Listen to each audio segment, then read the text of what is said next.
First time in a long time, but back like I never left. Taking each day as it comes, you know me, I don't read ahead. Watch me burn down everything, BDE on the TV set. When I'm in control on the road, you can never really know what's up next.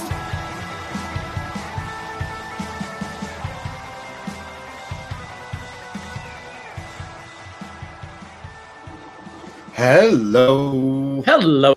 Hello. Braden Herrington here with Davie Portman for Up Next. You found us at postwrestling.com, whatever podcast app you are choosing to use, and we are live on youtube.com/postwrestling. Hello, YouTube room. How we doing? Hello, YouTube room. Hello, everybody. It's Tuesday, June 3rd, and we're going to talk about some NXT because, we're Braden and Davie. We are your NXT friends. And we'll always be your NXT friends. And this week, worlds will collide.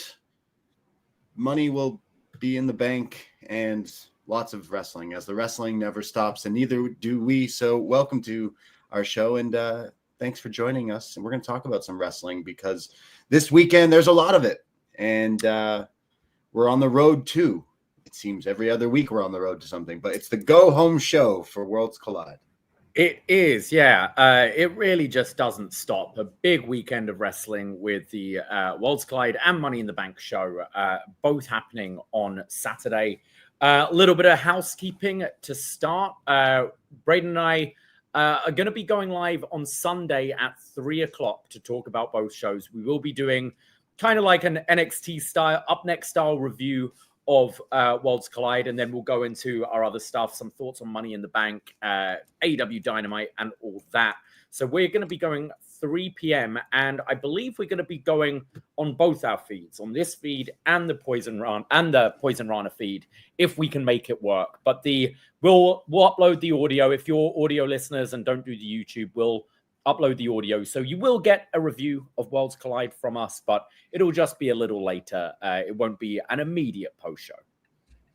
Yes, absolutely. So follow the socials if you haven't already. Of course, Poisonrana Pod on Instagram, Twitter, Facebook. There's a page you can like. You can also get into the Facebook group there that we post a lot of things like our feedback threads and everything. But follow us on all those things because we will be going live on Sunday after we watch both Worlds Collide and Money in the Bank, and we'll talk all about it on Sunday. So hang out with us. Have a nice Sunday afternoon and listen to us talk about some lucha libre, some everything, because NXT is putting things into gear after a big show tonight because it's finally happened. A wrestler, a superstar that is world renowned, has traveled all over the place, has made a name for themselves in other companies, but tonight they made their WWE NXT debut. Of course, I'm talking about Mr. Iguana, who finally has shown up on NXT television. Oh my God. I had to check myself. Mr. Iguana with sunglasses on and his iguana puppet and everything. Octagon Jr. and Aerostar are there too. Also awesome dudes. But wow, crazy breaking news. Mr. Iguana Man is in the WWE. Oh, and Mariah May also showed up. But anyway, so Iguana Man. I thought you were going to say AJ Francis finally back in the Performance Center. Yeah. Who?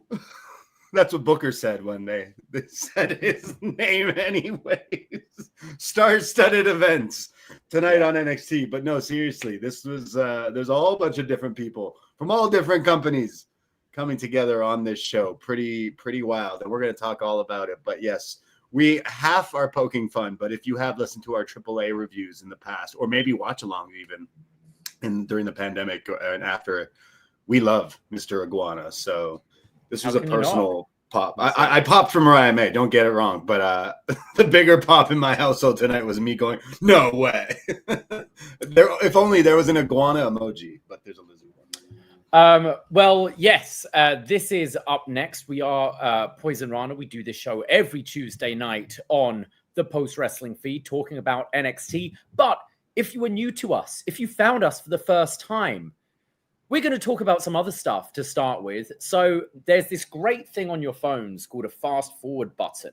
If you want to skip right to the NXT review, You can just fast forward it. It's great thing. So getting tired of seeing the comments. Why are you talking about other shit? Because we love wrestling and we love talking about wrestling and we love talking to each other about wrestling and we love talking for you about wrestling. But if you are here for the NXT review, we do timestamp it after the show. So you can go and skip right ahead. But there's a whole lot of other stuff going on. So first part of the show, we always talk about some other stuff. And that's what we've always done. And that's what we're always going to do. Yes, of course. Shout out the YouTube community. YouTube comments, always a great delightful community. Yeah, great people. So we do talk a lot about other stuff. You should follow Poisonrana, like I said. Also in your podcast app, because we have tons of other shows. We usually do go live Sundays, so that's why this Sunday is no problem for us, because we usually go live in the afternoon where we talk about all the other stuff, including AEW, or I guess I shouldn't say that word on this show because people in the comments will get upset. But yes, we talk about all the other wrestling, and this Sunday we'll talk about Worlds Collide, Money in the Bank, some AEWs, as well as everything else that goes on. So lots of stuff on Sunday. So that'll be for free. The audio is uploaded afterwards. So follow Poisonrana Pod in your podcast app if you haven't already. Today I recorded a Detox with Jordan Goodman, also from the Wellness Policy, where we talked about our worst favorite songs, our least favorite songs that we fucking hate, essentially, and a whole lot more, including the roofers on his roof while we recorded. So a lot of fun on that show. But we also have a patreon.com/Poisonrana, where we just dropped an episode of The Champ is Here, episode 9. We were joined by Benno and Hamflet in your house to talk all about The Champ is Here, John Cena's 9th title reign, and it was a lot of fun.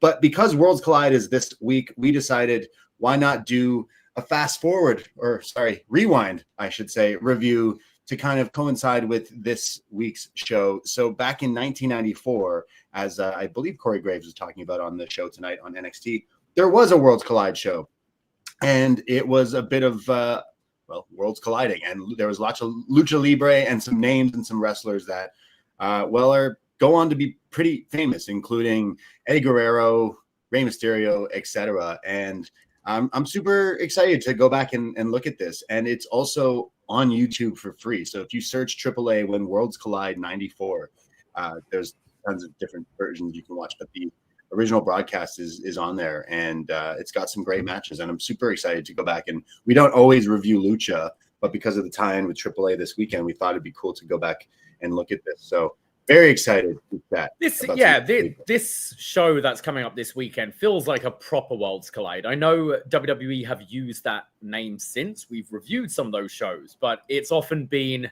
what if NXT faced NXT UK or NXT faced WWE? This one this time feels like a proper, Worlds Collide, Forbidden Door, whatever. And I thought NXT was pretty fun tonight because of that, with all the different sort of weird faces showing up, whether it be from AAA, whether it be debuts, whether it be evolved talent. It kind of gave the show an energy tonight, I thought. Yeah, it's cool that they're doing stuff again, like the whole last, I don't know how many years, where WWE just always pretends that there's not other wrestling in the world, and when you finally see them, like here tonight, a perfect example, having a TNA championship being defended, plus all these AAA wrestlers on the show. Someone, the hottest free agent, I guess you could say, also with Mariah May showing up. So it really was a bit of a worlds colliding episode. And I think back to when they brought Ricky Saints, I guess I should say. They did the same thing, right? They brought him in right before the pay-per-view or the PLE, like the week, so there was some more buzz for that show. So yeah, and Worlds Collide is on YouTube for free, right? So yes, that is also pretty cool. Maybe some people don't have all the other ways to watch it, so it's a perfect time to get your feet wet on some AAA, WWE, NXT, and I am looking forward to the shows on. I'm looking more forward to the Worlds Collide than I am to absolutely Money in the Bank. We did a little preview on Sunday's show. Now we know the kind of full lineup for Money in the Bank, as we had the final qualifying match. El Grande Americano making it into the ladder match. A bit of a surprise for some people. A lot expecting CM Punk. So Chad Gable potentially doing double duty, if that is Chad Gable, But pretty cool moment on Raw, seeing Punk and AJ going at it for the first time in over 20 years. And I'm sure they'll have a singles match now down the line at some point. Would be cool. I kind of hope so. It didn't necessarily. I tuned in to see that. Like, I wanted to see AJ and CM Punk, and I don't know. There's the visual is like, it's CM Punk, it's AJ, it's this American luchador gimmick, and then I don't know, just all the ads. I'm like, things have just changed from the last time I've seen CM Punk and AJ Styles in the ring together, because I think they're probably wrestling some bingo hall somewhere, and here they are in WWE, like in the like whole production scheme of it. So it's funny, it's weird, but I do hope we go back to a one-on-one, maybe better circumstances. I'm wondering if we get some sort of angle, like if Gable is wrestling. I mean, he's not the same person, but he was wearing the same boots, right? So, but he said he lent them to Grande. I wonder if there is a way to get like still someone else in that match that could potentially win. I think it's kind of weird that they didn't go with Seth or no, sorry, Seth is in the match, right? Seth's in the match, yeah. Yeah, so I guess it's just a lock-in for him to win it, right? I would think he's going to so. cash it in. I think he'll be the champ by this time next week. Yeah, after what, Gunther on Monday night? Yeah. Right. Yeah. I could maybe see something happening with Gable at Worlds Collide that maybe writes him out of the match, or maybe he is just doing double duty. Yeah. Stephanie Vaquer is doing double duty on the women's side as well. Now officially on Raw, to maybe make room for some people coming into NXT. But I thought that was pretty cool. But I'm definitely more looking forward to Worlds Collide. It feels like pretty exciting show. Like just something very different for WWE. We don't see that this often. I'd maybe compare this to like the Cruiserweight Classic or the Mae Young Classic, where you had some outside talent coming in, but I think this is on a much bigger scale. It's in a bigger arena. It'll be much bigger viewership than those were back on the network. So I'm pretty excited for Worlds Collide. Yeah, I'm definitely more excited about that one. And just we have checked out some of the lucha guys. We love going to Demand Lucha here in the city. Would recommend Toronto with all the luchadors, and now WWE owning them, like it kind of changes everything. The stuff with the we'll talk about Vikingo and his appearance on tonight's show, but the Mega Championship, how they were just straight up saying it's for that title even before he won that title from Del Rio, which I'm sure we probably won't see him ever again. Well, they didn't even mention him, did they? It wasn't like, oh, and Vikingo, his victory over Alberto Del Rio. When they've name dropped people from GCW and stuff like that when blood sports happened. So to not name him at all, I don't think we're going to be seeing this guy ever in WWE. It's pretty funny, but I'm looking forward to some of those things, and I think it's cool that we're finally getting some AAA, some Lucha Libre. I hope WWE doesn't fumble it. Like AAA, maybe they weren't the hottest that it's ever been, but they were still doing so much and so many shows. And I know some wrestling fans, like, whether they have like satellite or TV type, things that have like the 24-hour Lucha stuff and AAA, and they upload a lot of their shows on YouTube as well. And I hope maybe they keep that like alive, you know what I mean? Like it's crazy considering at the same time AEW is doing the stuff with CMLL, and like at both times all the lucha seems to be like mixed in, but when they're brought on TV, like it seems to get over and to work. So it's just like watching old WCW where it's like, hey, we're gonna bring in these lucha guys who are sick, and like hopefully it kind of works. But I am intrigued of where this all goes. Like, are people nervous because of the whole like NXT UK and kind of taking over? Maybe the same thing with the ID thing that they're doing, but if it helps wrestling and that culture, then I guess it would be a good thing. I think NXT is the right place to do this kind of experiment, though, because I think you've got quite a smart audience watching it who knows who these people are. And I think the risk is always you try and do. I mean, we've seen it with call-ups on the main roster. You bring these people in thinking there'll be a big deal in an arena full of people who maybe very casual and they're just there to see Cody and Roman and Cena, and then these people come out, they've no idea who they are, and it's sometimes crickets. Whereas I think NXT is a great place to bring them in, where I think the fans really want to see all this different stuff, and it's great for your developing talent to work with these people of different styles and different backgrounds and things. So I don't know if we'll see any. I like how they're bringing in some main roster talent for this show as well. I think that kind of bolsters it and boosts it a bit more. But I think this is the right way to go with sort of NXT AAA, NXT TNA, that kind of thing. Yeah, no, I think it's cool. I like seeing all the different types of wrestling and all kind of mixing together. Again, this show tonight, it felt like all these different people from all over the place coming together, and that's definitely what it will feel like as well on Saturday. But we just did a show on Sunday as well on our free feed where we talked all about SmackDown, what we didn't like, how we hate the John Cena run. We're calling it a dud. It's just what it is. We also talked about R-Truth and him being not renewed is the new way, I guess, of saying contract not renewed. And then we also talk a bit about some Dynamite and Collision and the build for All In. So we talked all about the other wrestling this week, just the other day on Poisonrana Live. And check it out if you haven't already, and hit that subscribe and follow us on YouTube, because again, we will be going live on both channels this Sunday if it can work. Hopefully it can work. But anything else before we jump into NXT? I don't think so. I don't think so this week. I think we're going to have a whole lot to talk about on Sunday, but I think let's keep some of those YouTube top commenters happy and go right to the NXT review.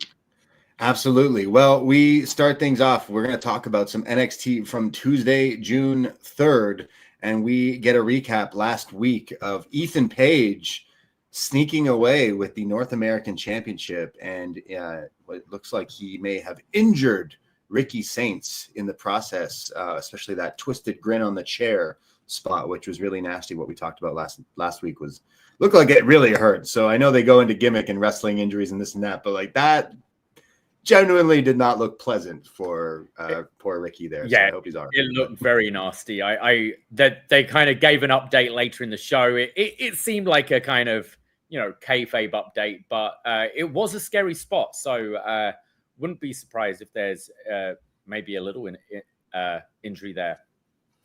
So we start things with a bunch of the guys that are in the four-way match for the North American title. Javon Evans is in the ring, as well as Laredo Kid. And Ethan Page comes out and kind of interrupts them and says, hey, Ray Phoenix isn't even here because he got stuck on a plane somewhere. Is that what they just like, yeah, he's not here. Why do I feel like Ray Phoenix has been like had flight issues before? I feel like this has been a few times in AEW. He's missed a flight or something, but maybe I'm just imagining it. But I don't know. Maybe you are. Maybe that does ring a bell, right? It's just, I don't know. Maybe I'm crazy. I wrote stuck on a plane, and I just thought of like, is he on a Saudi plane? Because he's stuck on a plane, or is he just stuck somewhere because of a plane issue? But planes, trains, and automobiles. Ray Phoenix not here tonight, but will be in LA. Is that where it is? On Saturday for the match. I guess Inglewood up to no good on Saturday. He will still be in the match. He just didn't make it here today. Don't worry. We'll sub in another luchador in his spot. Don't worry if anyone was worried, because they'll do that. So Javon Evans mentions that why don't you get up here, Ethan Page, and I still have business with you. I still want revenge. And Page is kind of riffing on these guys, saying like, I am going to make light work of you small time people. And that's when Javon says, well, if you get any closer, step to me this Saturday, I'm going to stick my foot up your, and Ethan's like, whoa, family show. Sean Legacy comes out and he's like, hey, don't forget that I got next week on NXT. Ava said that I get my match, and whoever wins the four-way and is the champion, I will face them on Tuesday. But tomorrow, he's got to slip this in. Tomorrow, I'll become Evolve champion as well. And this is when the Vanity Project come out. And these guys are a bunch of dudes from Evolve. And so this is Swipe Right, who we've seen before. Brad Baylor and Ricky Smokes, is it? I can't remember. Oh, there's a few of them in this stable. All right. I'm learning. You're looking up the name because We recognize had Jackson Drake here, didn't we? Bryce Donovan and Brad Baylor. I think they were the three for this one. Yeah. Okay. Yeah. Brad Baylor and Ricky Smokes are swipe right. And we've seen them before. And because how could you forget Ricky Smokes? What a fucking name is Ricky Smokes. But Brad Baylor, Ricky Smokes, and then Jackson Drake, who is part of this vanity project. Yeah, I found it hilarious. He comes out and he's like lifting up his top, like, look at my abs. I'm like, dude, you're just skinny. like these kids look like they're 12 years old. I think I've got bigger abs than you. They're just under a couple of layers of fat. But like he was doing like the Tony Nese or the Finn Balor, like, look at these, and you just go, yeah, you're 8 years old. You're just skinny, man. Yeah, really weird. All of them look like little kids to me. And Corey Graves, because Graves loves to rib these guys. He keeps calling them like that they're not allowed in certain places because they're not of age and stuff like that. But they genuinely look like kids to me. But they're funny, at least. And the last time they were pretty impressive, the swipe right lads. But they go in the ring and they try to attack these guys. But eventually the good guys send them packing. And then there's triple topes here from these guys in the ring, or double topes, I should say, and then they send them packing and, jumping ahead. But this will eventually set up a match, as we'll see in a little bit, between these guys and Javon. I'm blanking on who this is. Laredo Kid. Javon, it's Laredo Kid. It's Dragon Lee. Who will come in later, yeah. So I thought this was a fun way to start the show. Just as I said, like this whole mixed bag of people, Evolve, AAA, NXT, and then later on WWE main roster. I thought it was a fun start, and I think as soon as you realize we're getting an 8-man, you go, oh, that should be pretty good, knowing the people involved. And I also liked. I thought Ethan Page with this fantasy project just kind of worked. Like it's sort of, I can imagine like Ethan Page being like, oh, I was these kids back in my day, and using them to help him out. I thought it was a good partnership there. No, I can see them kind of working. Like they're all arrogant. They're all heels. Like it fits with Ethan Page. I could see them almost being like his lackeys. Yeah. We just did our show on Sunday where, oddly enough, we were praising the greatest, newest mid-card act of the, what are they called? The frat house. We love the frat house and the pledges and all that. Like, hey, Ethan Page just found his pledges right here with these children wrestling on NXT. Speaking of children, we cut to El Hijo del Vikingo in the crowd with the Mega Championship just won. As he holds it up, he's very excited, very happy. And he will be putting that title on the line against Chad Gable this Saturday. Isn't it kind of backwards? Shouldn't it be Grande going for the AAA title and Chad Gable going for the Money in the Bank? Yeah, but right. Yeah, I guess. I think both works because it's still like Chad Gable is the person who's had the issue with the luchadors, right? Like, so it makes sense for him, like, assuming that Chad and El Grande Americano are different people.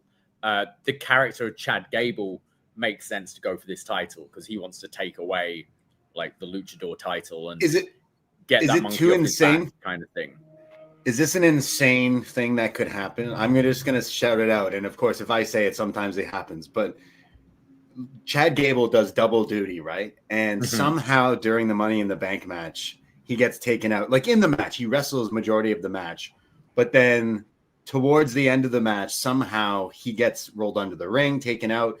And El Grande Americano shows up. Oh, wait, Chad Gable is, it's Americano Grande that's in the Money in the Bank, Somehow Americano Grande returns, but he's got a Pepsi tattoo, and he grabs the briefcase and wins it, and they go, oh, Americano Grande, oh, I was this guy the whole time, and then therefore they steal the briefcase. Like, I'm not saying it could, any character could end up doing that, but because he's El Grande Americano in that match, you could have someone take him out and pretend to be him and take the Money in the Bank. But I can't think of why it wouldn't be the other way around, because El Grande Americano winning the AAA mega title and then having to defend it at a Triple Mania, that's what we're doing. That's what this whole But thing as is I about. said, it's like the Chad Gable is the one that hates the luchadors. El Grande Americano is a luchador. If you want to rub it in, but wouldn't you want to be the luchador champion? No, like it's making a mockery of it, right? If Chad Gable were to win it, it's like, do you think he's winning it? Thing. I don't know. Yeah, it's very quick for Vikingo to drop it, but there's probably a lot more fun you could have with Chad Gable walking around on TV with the AAA championship. And it's probably actually a better big business move, because it will then be like, okay, what is this AAA? And then you can have maybe similar to Trick Williams holding the TNA championship right now, and you're building up to, okay, who do we want to be the one? Is it eventually Joe Hendry takes it back? Is it Santana down the line? And you could have it to really build up Vikingo on the chase, taking it from Chad. So maybe Chad should win it. Like, Vikingo is someone, once you watch him, you're like, whoa, who is this guy? And like, he's got a lot of cred on like Instagram and TikTok. Like, so many people have posted some of the crazy stuff he's done outside of, I don't know how many times people send me that 3. Oh, I've lost you, Braden.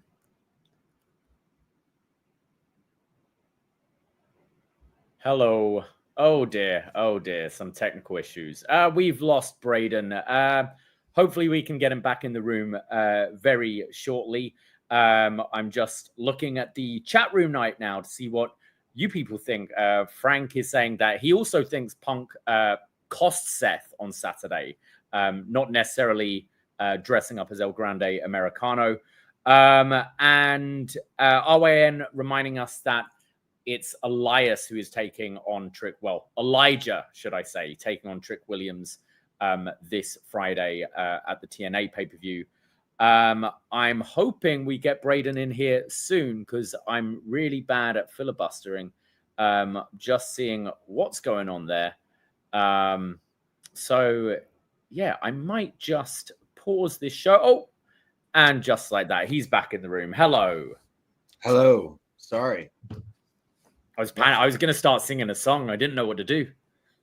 Well, you could just talk about Vikingo, as I was saying. Sorry about that. But as long as I'm sounding and I'm looking good again, I guess.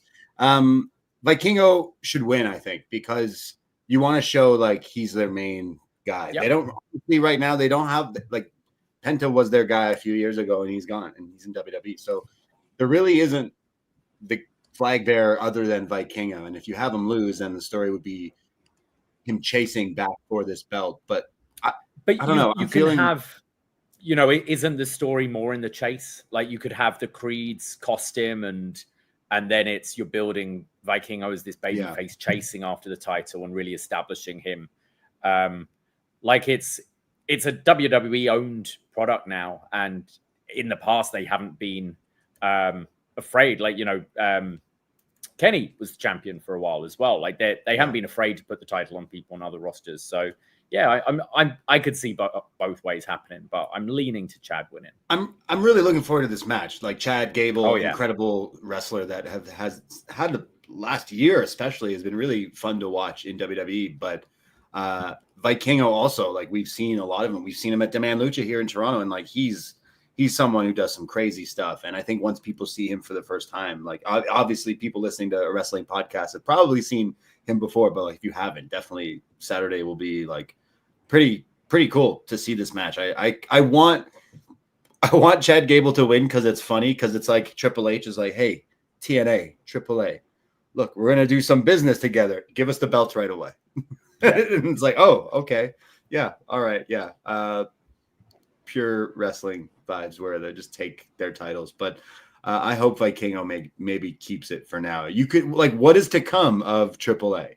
What is their plan? What do you mean you bought it? I want to hear more about. I need to know what they're going to do with this. Like, is this going to be NXT Mexico essentially? Is that what you're treating this as? Like, I feel like you're going to be seeing, even though this is the World's Collide, this is the WWE AAA show, I think you're going to be seeing WWE talent on AAA quite regularly. Okay. Well, I hope so. More iguana as long as that happens. We go to our first match of the night. Chase U 2.0, the new class of Chase U. Yeah. Cale Dixon, Uriah Connors, and Andre Chase. These are all wrestlers taking on Darkstate. And in Darkstate, this is Osiris Griffin. I'm trying to remember off the dome. Don't tell me. Dion Lennox. I'm learning these new guys' names. Hold on. And it's the other guy. Oh, no. I don't have it. Cutler James. Of course. How could I forget? I think. Yeah, it was. Yeah, it was. Okay. We got this. So Chase U versus Darkstate. And right away, these two teams go at it. Andre Chase didn't really want to be in this match, but alas, here he is defending with his new students, kind of. And this is where Connors is getting beat on here, where they keep tagging in and out and taking him out. Booker T starts going off. You know, he always doesn't really like Chase U. He always questioned the legitimacy of the university and says, Chase is just a principal. You know, he's not even a wrestler. It's like a principal. Oh, he really is like Mr. Belding. So we see this huge spear from Dion just taking these guys out. This is when there's finally some offense from the Chase U guys where they hit this double super kick and then a second one to Dion Lennox. But then they try to like suplex Osiris here, who then ends up double suplexing both of them. And then they eventually hit the shield bomb on Cale here and put him to bed and make light work of the new class. But I'm not necessarily feeling the gang wars here. The two teams, Darkstate, they cut to them standing after the match, and then the glitchy videos play. And like, we weren't really high on them when they first came in, and so far it's nothing new, and it's not necessarily moving me. And I hate to say it, but even Andre Chase with his new Chase U is just treading water of like, what even is this? So a weird match for me. Did Chase tag in at all in this match? It was pretty much just the other two, and it was the other two getting beat up. So there's a little bit of story there, but I think with Darkstate, we really need to see them up against a decent team. You know, it's just been squash matches so far. I think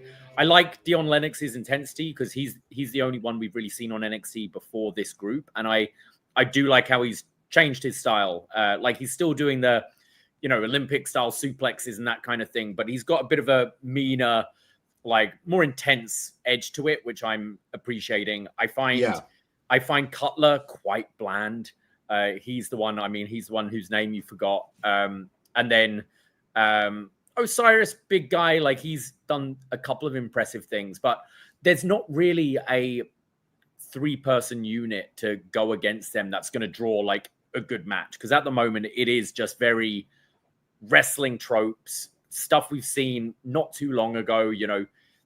Shield, what was it, Retribution, like all that kind of stuff. Like it feels very recycled. And I think there are maybe a couple of good wrestlers in this group, but we really haven't had the opportunity to see anything like, what has it been? It's been like Chase U and the family so far, I think. So I'd like to see them up against some like solid workers who, let's see what you can draw out of these guys, maybe. Yeah, we don't really have teams for them, though. No. We don't really have I don't know where we would go unless you just put the titles on these guys, the tag titles, and you do use them as a shield. I will say, like, Dion was the most impressive in this match. He has the most that he's gained, because before his gimmick was a bookworm. Like he was just completely at the 180. So like he could easily be the breakout one of this. But like I also like Sugars as the talk. Like we've seen him talk, and he's really good too. It's just so far, this is, like you said, it's like this is the same recycled thing of a few other things just put together, and it's not necessarily the like most maybe exciting. We've seen in the past where these kind of things evolve, and I know talking of treading water, but Judgment Day, like when it started with Edge and the original group, and it was very much trying to just be spooky, a Ministry of Darkness kind of thing. And then when they got the new members and Dom, I think Dom really changed what that group was about. think way back when with the Dark Order, when they tried to be all serious, and then actually, if we lean a bit more comedic, this works. So maybe they'll find something on this run where, I'm not saying go comedy, but they'll evolve more about beyond just this Shield knockoff that they're doing right now. Yeah, something. Come up with something.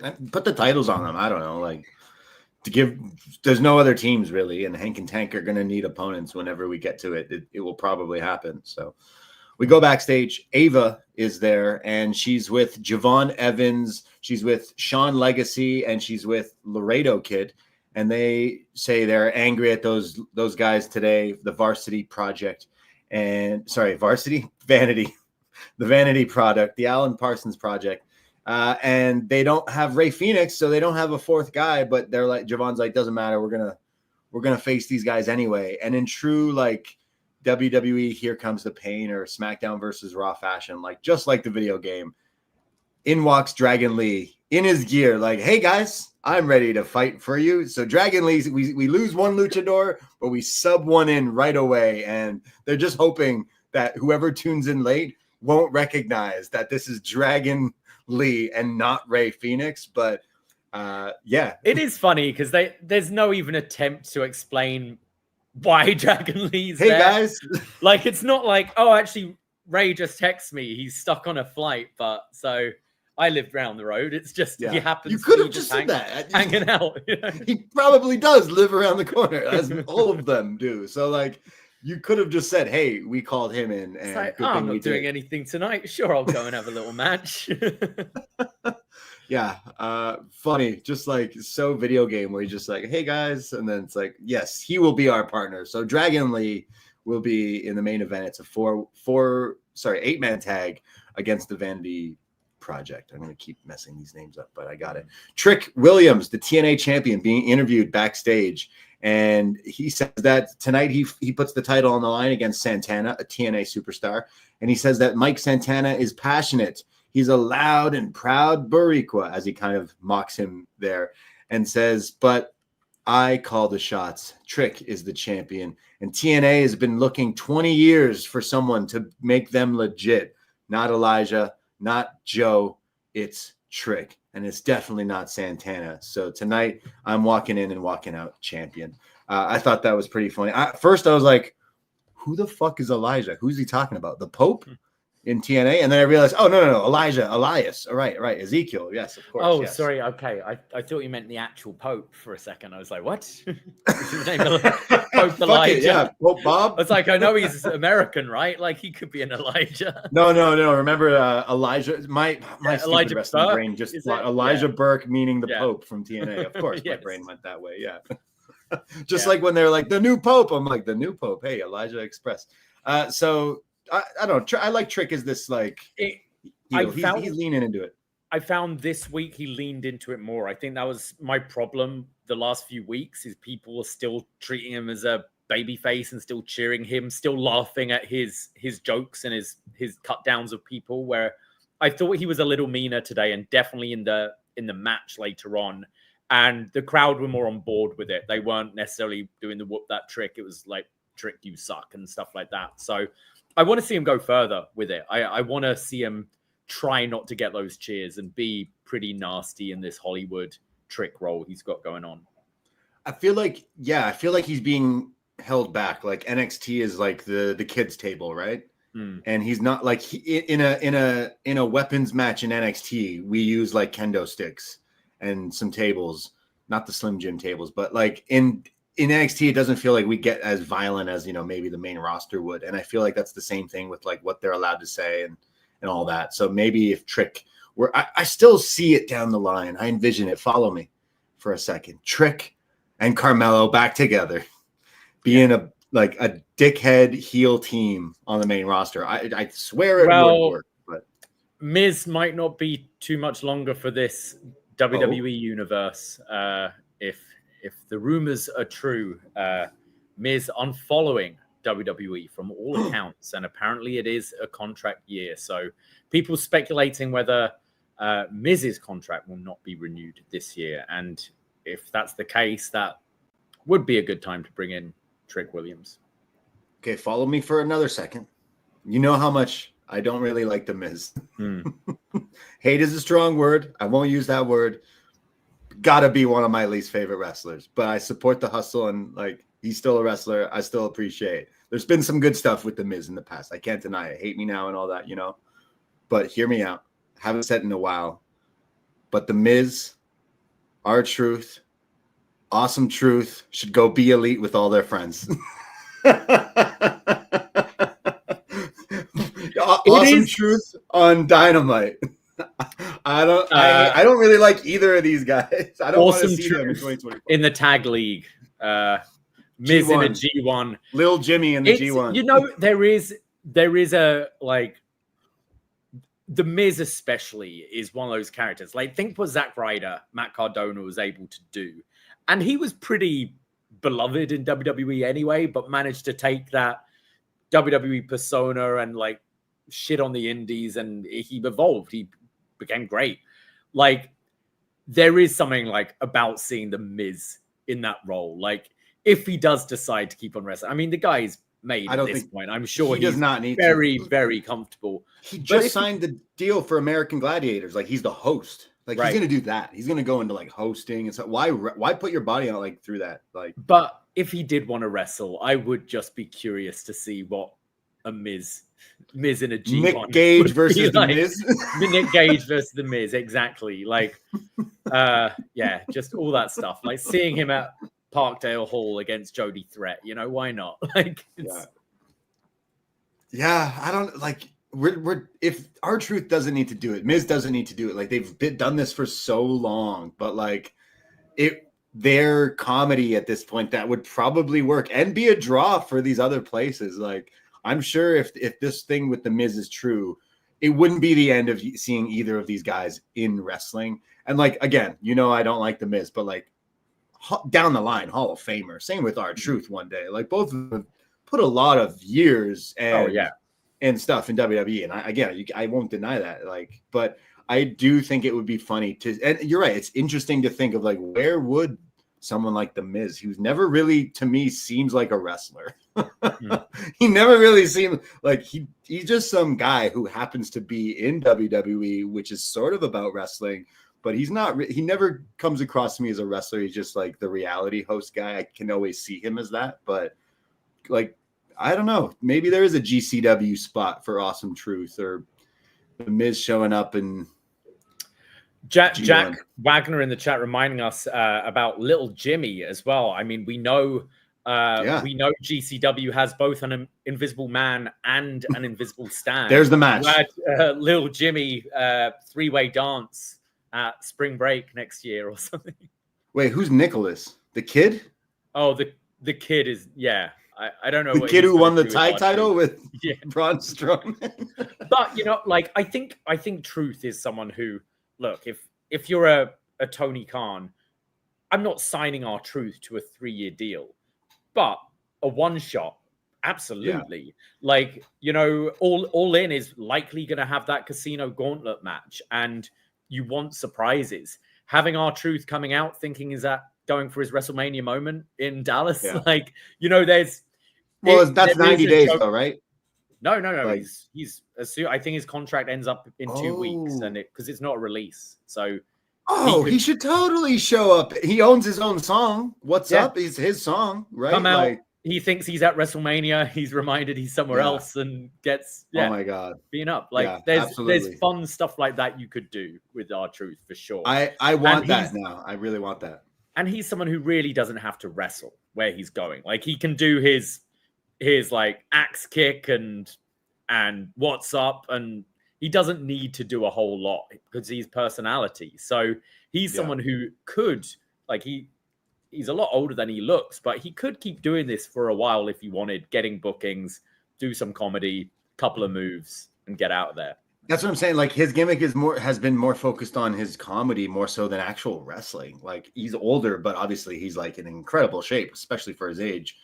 And I don't think he needs to do much wrestling. He go walk in and get his payment for the night and do signings and do like a comedy bit and a match that's more so comedy, Little Jimmy, Invisible Man type stuff, and like do well, I think. And I know he's going to do more music. We talked really a lot about it, but I saw some of the stuff about the Miz today, and I wasn't quite sure. I just feel like he's such a like lifer that like he would just be one of their like spokespersons forever. But like honestly, like he has turned the channel for me. Like it is too late. It's too late to ever try to hype him up or get the Miz hot or interesting at all for me. So like I can't blame them. He's so much part of the furniture that it feels weird like for them to let him go. But then if you think about it, you've got all this talent coming in, right? It's if you need someone to do those guest host things, you've got Grayson Waller who's there, who does the same gimmick as well. You have Logan Paul that does the same gimmick. You've got Kevin Owens who has a whole chat show. You've got all these other people who like the Miz doing this thing. Like all of our, the stars of back in the day, their run wasn't as long as this. Like Miz is 20 plus years, which is impressive, but is he like he's not moving anything? Like he's a good hand, if you will, but there's so many other people there, and it's not a disrespect of a release, but hey, we've had a good run. We've had 20 years together. Time to look at other stuff because we've got so many people coming in regularly. We've got these Evolve people, ID. We've got AAA, TNA, who they could potentially bring people in from. There's so many other people that Miz, you've been around a while, maybe time to go. He's probably he's getting paid probably really well too. So it's probably like, do we really need, like, realistically, again, if he is on a pay-per-view, I'm not going to watch that match. So it's not a bad idea to maybe move on a little bit, but I am a little shocked. He seems like he would, again, someone who's just always part of the company, like maybe going into commentary. I don't know. Cause he's always like that host vibe, but clearly he's going to go look into TV and all that stuff. And I think he'll do well. Like he would come across, I've seen him on like Pictionary and some game shows and stuff he has appeared on, and he comes across more likable in real life than he ever has in WWE. So even as a babyface. So yeah. Well, this is all like speculation at this point, but it kind of signs are, I do imagine that there's going to be a list of more to come.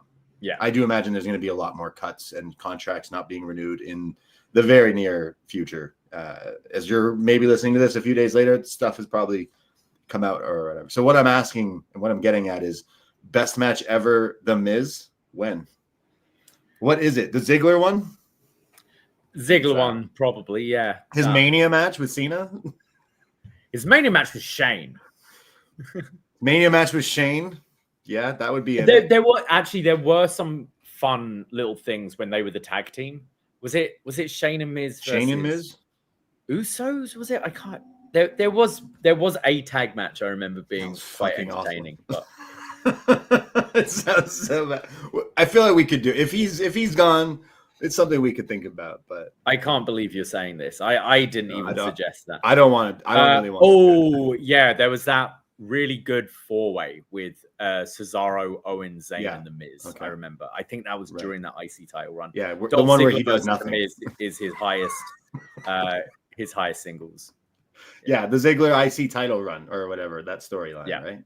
Yeah, that was pretty good. That was probably the best thing he did, that long IC title run. I thought he was pretty good then. You know what the worst thing, though, about The Miz is, like, like wrestling might be cool right now, but it took a lot to get back to being cool. And, like, I was in the trench. I was in there. I was in those hard times. And trying to convince friends, family members, girlfriends, look, wrestling's cool. And this guy's fucking catchphrase is, because I'm The Miz and I'm awesome. People just be like, bro, what? So many people would be like, that's it? That's his catchphrase? At least The Rock, blah, blah, blah. It's like, I can't tell you how many people who weren't wrestling fans would be like, what kind of a catchphrase is this? Like, his shirt says, hello, I'm awesome. And sometime my buddy had one, the only one Miz fan, and someone came up to him like, yes, you are, little buddy. Yes, you are. And he's like, I'm never wearing this shirt ever again. And I was like, yeah, what a terrible thing. I'm awesome. Okay. You know what's funny is we didn't spend too long at the beginning talk about other stuff. We got into NXT pretty quickly, but then just hijacked the middle of the show with a 20-minute discussion on The Miz. Timestamp that, bitches. Yeah. I'm gonna watch the Best of the Miz when I'm done here. I'm definitely not going to do that. Yeah, I guess Pour went out for the Miz. Maybe again, we're speculating, but Pour went out for what was Mello Don't Miz? Mello Don't Miz. I mean, maybe not. Maybe we hear the news. Lying. We finish this show and Miz has signed a 10-year deal with WWE with no cut clause or something. I don't know. Yeah. Okay, and otherwise we're not doing that show then. We're not. Well, if we'll see. We'll see. Best match ever, Valhalla? Yeah, maybe not. Anyways, back to NXT. Earlier this week, we see some people backstage from LFG, and it's Tyra Mae Steel, the winner of LFG. She's backstage, and she's got her gold medal. She walks around everywhere with this, just like Kurt Angle. And she's talking about how exciting it was to win and how she was nervous with, like, The Undertaker and everything. When Ariana Grace walks in, fresh off her appearances with her father, Santino. I think they did some matches together. First time daughter, nice daughter, daddy matches. Pretty cool. She is interrupting and she says, "Oh, I hate to interrupt and I hate to gossip, but you know, people say those Olympic gold medals aren't even real gold. Like, yeah, they're gross. They're not even real. But you know, I'm so sorry that you like." She's kind of like shading her by not shading her, and then walks off. And Tyra says, "Yeah, well, I think I found my first opponent tonight." So we're going to get Tyra versus Ariana later. Ariana is definitely like Tyra. This is the first time literally seeing her in this capacity. And I think maybe the acting isn't on the level of some of the others that we've seen so far, but she's Olympic gold medalist. So I'm definitely intrigued to see her wrestle, right? Like they've had some in the past where I'm like, oh, okay, like Olympic or Chad Gable, Pan Am and all that stuff. But yeah. What'd you think? Yeah, it's super hard to, and especially with her because her character is Olympian at this point. So she does come across as just a person rather than like, especially next to Ariana Grace, which is such a character, you know? So it's at the moment, it's very smiley. It's very happy to be here. I think that only can last so long before it can come across quite bland. And I actually think going back to the debut of Kurt Angle, where Kurt just thought Vince was mad. He was like, sorry, no, I'm Olympian. They're going to love me. And Vince is like, no, we're going to make you so obnoxious and they're going to hate you. And it's going to be great.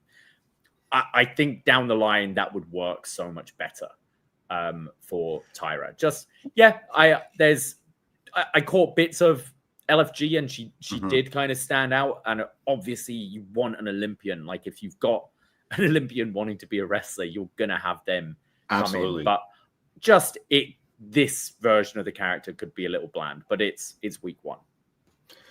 I think you're right. It's interesting you say that because later we're jumping ahead, but like she has a match and the commentary are really trying to hit like, hey, look at her face. Like she's not playing around now is what they said, like kind of thing. Like, oh, look, the smiles disappeared towards the end of the match where she looked all like mean mugging. So that's probably the direction, like make her a serious kind of threat. But I mean, look, Chad Gable, they made him all sorts of goofy and that's what really eventually got him over. Right. But yeah, the wrestling will still like help you get there. And if you're an Olympian, I guess we'll see. But what happened to the last time we had an Olympian in NXT? I don't know if it worked out. I don't know. I think Carl Anderson has some things to say about it, didn't he? Did you like see that?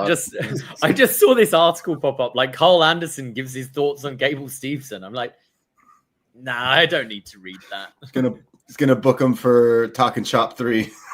Talking Shop Mania. Yeah. Book his brother too. I didn't mind his brother, Damon Kemp. He was all right. I didn't mind. I saw on social media that he's going to become like a music artist, like a singer or a rapper or something. Damon Kemp? Yeah. Okay. He said, I saw his tweet because it got some traction like a few weeks ago, I think. And I forget what he's going by now, probably his real name, which is, I imagine, Steveson, right? Because he's his brother. He said he's going to be the first wrestler to switch from wrestler to like music artist, and it made me kind of head scratch like, oh, there's a few that we've got a few on this show that I guess, does he mean like giving up wrestling? like going from wrestling to music. Not I'm a wrestler who does music, maybe. I don't know. Like he was good. He could have showed up at different places. I don't know. Maybe. Forgot about that guy, though. Forgot about a lot of these guys. Again, we've been through the trenches of people getting released and non-contract renewals, and never forget Damon Kemp. Never forget Diamond Mine. Who's that other guy? Never forget Tyler Rust. Oh, Tyler Rust. Yeah. That's when everything broke down for NXT, to be honest, when they let go of him. Is it Damn Boy? Is that the one? No, that's Damn Boy. I'm trying to find this rap thing you're talking about. Oh, I don't know what kind of music. I'm pretty sure you just said like musician or artist. I don't know. Right. I could be completely lying to you, just like you are about The Miz to me. Just getting my hopes up. So the No Quarter Catch crew, we have a match, and it's two of them going against each other. Charlie Dempsey taking on Myles Borne. This was funny. The Power Rangers music hits, and they come out together. Like, we've seen this once in a while in wrestling, but I thought it was so funny that they're standing next to each other like, all right, let's do this. And then they walk out together. No Quarter Catch crew with them, Tavion and Ren. But as Booker kind of says, like, which side will Ren really be on? Because they have their cornermen, because it's a rounds match, of course, my favorite. And there's both the other members for this match. I'm distracted by this graphic of Myles Borne. I don't know if you saw his tweet from the other day. He's like, yo, I'm really excited about this match, but what's going on with my graphic? My head looks huge. And looking at the picture that you have up now on the stream, I'm like, yeah, his head, that's a 5 head right there. These graphics they do are really weird because the camera is taken like from a slightly higher angle. Yeah. Like Dempsey looks weird as well. And it gives his head is not that big. It gives this effect of this like elongated, like alien-esque head. And he doesn't look like that in real life. Especially like this render of Myles Borne. It looks like it's from a while ago as well. Because he doesn't, like, he's got a shaved head, but he doesn't look as shiny bald as he does. I don't know. I wouldn't have maybe noticed it, but then like you have it up here on our stream, and then I did see him tweet about it, like, "Yo, what's going on with this render?" Jeez. Anyway, the same thing happened with Sol Ruka, right? When she won the North American title a few weeks ago, right? She had tweeted like, "Yo, this render sucks. Like, why are you using that photo?" And then they quickly switched it the next day. They're like, "Oh, my bad." Yeah. No Quarter Catch crew are out. It's Myles versus Charlie. The stipulation is if Charlie loses, if Myles wins, he gets to leave. He gets to walk away from the No Quarter Catch crew. I guess a bit of an interesting stipulation considering they're a team and a group and everything. But it wasn't like he hates the group or feels trapped, but he wants to prove himself on his own. And Dempsey's been like, "No, you're not ready. I still need to teach you." And so yeah. So a rounds match here, and round one kicks off, and they start to go at it with all these little holds like arm wrenches and hammer locks and side headlocks and everything. Booker T is really hyping up Myles Borne. He says that he is the real deal, and Myles Borne passes the airport test, says Booker T. A thing that people still always compare wrestlers, the airport test. It is a thing. What I found funny is Vic brings up, Book, a lot of people have been comparing Myles Borne to a young Randy Orton. What similarities are there? And Book, like, is probably just like in his head, well, he looks like Randy Orton, doesn't he? But he's like, he's just this kid. He's just like he's putting it all together. I'm like, that didn't answer that at all. Book was just ordering his chicken fingers. Yeah. On his DoorDash. So a bunch of side headlocks here. They're really trying to out wrestle each other. No quarter catches here. Not at all. There's this really high looking deadlift where then Dempsey counters this into a pin. Like they're doing the core strength kind of moves back and forth, but then it's Myles who counters a counter into this really tight pin on top of Charlie, just bending him backwards here almost for a 1-2-3 right before the round goes out. So he gets the first point, and Charlie is pretty upset by this and like taken aback, like, wow, you pinned me in pretty short time. If this was a normal match, it would have been over really quickly here. I enjoyed this first fall, actually. I thought the wrestling was pretty good, and especially Myles. We always see it from the triangle, but like Charlie had this like like leg scissors wrapped around the arm, and Myles managed to just lift him like one-handed right up. It looked really good, and I thought the pin itself just looked so tight, like you're not going to kick out of it. And I think there's so many times in wrestlings where you get a roll up, and I'm just like, why didn't you kick out? But this was no way you could escape this. So we go to round 2 as we are in picture, and again, like side headlocks and hip lock takeovers. Myles hits this huge Saito suplex, which was pretty cool. And then we kind of go into the end of round 2 when they're still kind of standing and going at it. And as the bell rings for it to end, Dempsey sucker punches Myles and gets the crowd to start really booing him here. Graves is the one commentary being like, oh, you know, maybe you didn't hear the bell. It's loud in here. You know, it's loud. Maybe you didn't hear it. And this is when Ren is kind of giving Charlie the evil eye, like, hey, whoa, what are you doing? This is our boy. Charlie's like, oh, my bad. I didn't know. So this starts off where round 3 now, and right away, Charlie is on the attack and starts to beat down on him. And then Charlie Dempsey hits a beautiful regal plex to make his daddy proud. And wow, beautiful here. Pinning Myles to the mat. It is now 1-1 as we go into round 4. And Charlie again on the attack, locks in a very nice octopus stretch. He's going from different submissions here.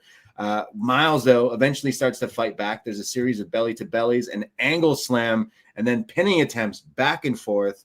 When finally it's the drop kick for the 1-2-3.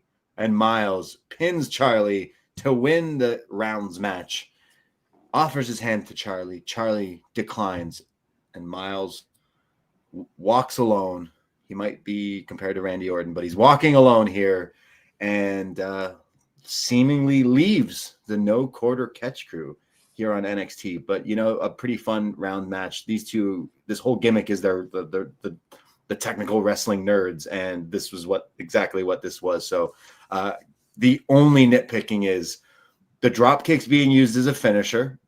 Okay, if you want to defend that, okay. It was a really weak looking drop kick. It didn't connect with Charlie at all, and it was like, okay. I think, I have the same criticism. I really enjoyed the match. I thought they gelled together really nicely. But, you know, it's like everyone hits a clothesline, but then what makes it a finisher? You've got the clothesline from hell or whatever. It's like, because it looks devastating. Like if you're doing a DDT, everyone does a DDT, but what makes yours a finish? And I think his drop kick just looks like a drop kick. He gets nice height, but it's not even like he gets a good sort of, you know, nap, like a good sound out of it when he connects. And I think if that is going to be your finish, it's got to just look more devastating and sold more like a finisher. Like it's a knockout blow rather than just a transitional move, which for the most part a drop kick is. Finisher classes in NXT. There's a lot of bad finishers down in NXT. But yeah, I enjoyed the match though. I thought this was good. And I wonder if this feud continues with Charlie now trying to get it Finisher is a big deal. Like finishers are a big deal of wrestling because it's your move, your patented move. And like it, as old school as someone might defend, someone finished a match with a drop kick. Yeah, but like I don't know. It doesn't sell. And like same thing, Vicaris is the backbreaker. It's like, yeah, but everybody does backbreakers in the same match. Yeah. So it's just kind of weird. Just, you know, go through old clips of stuff, watch old ECW, PWG, and just, I don't know, play some SmackDown versus Raw or 2K and go through the move sets and just go, you know, no one does that one anymore. And then just do it. Like he hit a Saito suplex and that was a kick out, but a drop kick to the guy's hands was a 1-2-3. That's my only nitpicking. I really still enjoyed this match. Don't get me wrong, but maybe like just come up with a different move. But yeah, what happens with these guys? Like he's leaving the crew. So where do we go with Myles Borne? Yeah. I mean, I think he's someone you can have, go after Ethan Page. I'm assuming Ethan Page retains this title on Saturday and next Tuesday. I think he's someone you could have in that North American title picture.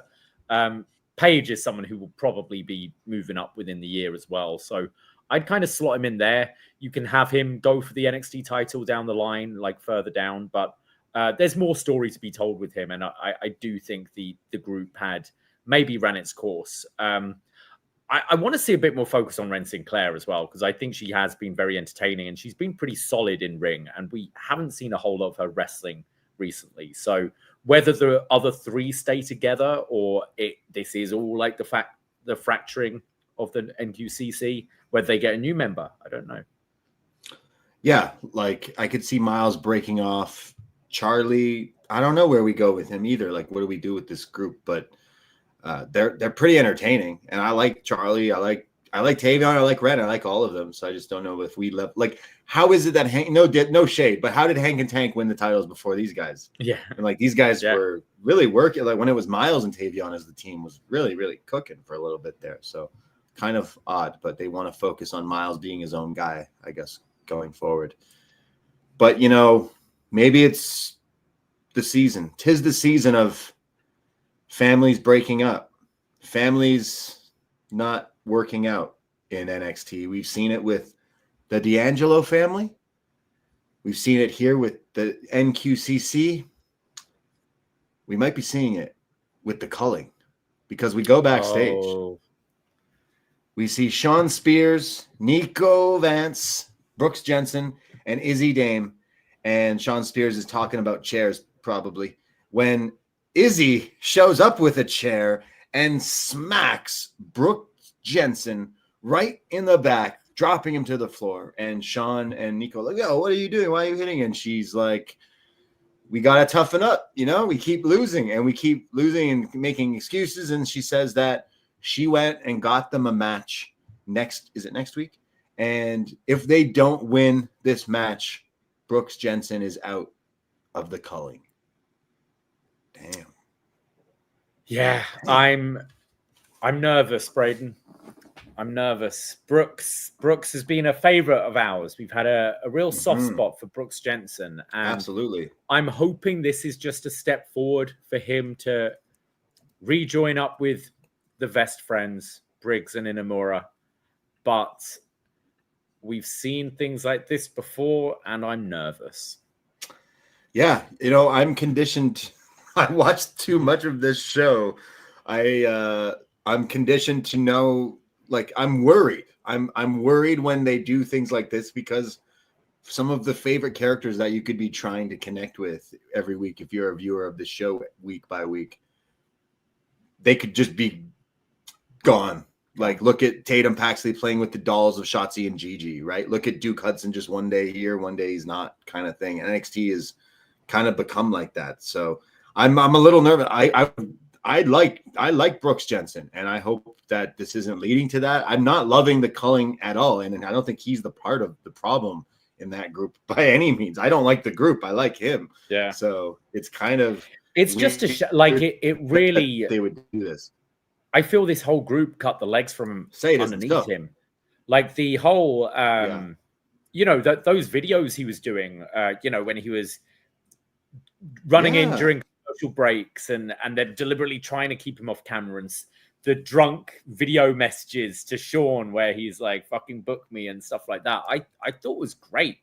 And we enjoyed him in the tag team with Briggs as a babyface. So, but he's been such a background player in this group, barely doing anything, that I really hope they give him another go and have something better in store for him. But we have seen the signs before, so hoping for the best for our boy.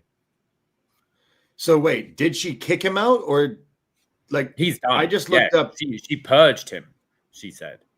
Sorry, I got this wrong. I thought she said he's gonna be kicked out, but she just hit him with the chair. No, she's like, we don't need him. He's weak. And then later in the night, she's talking to Tatum, and it's like, we're not afraid of purging people.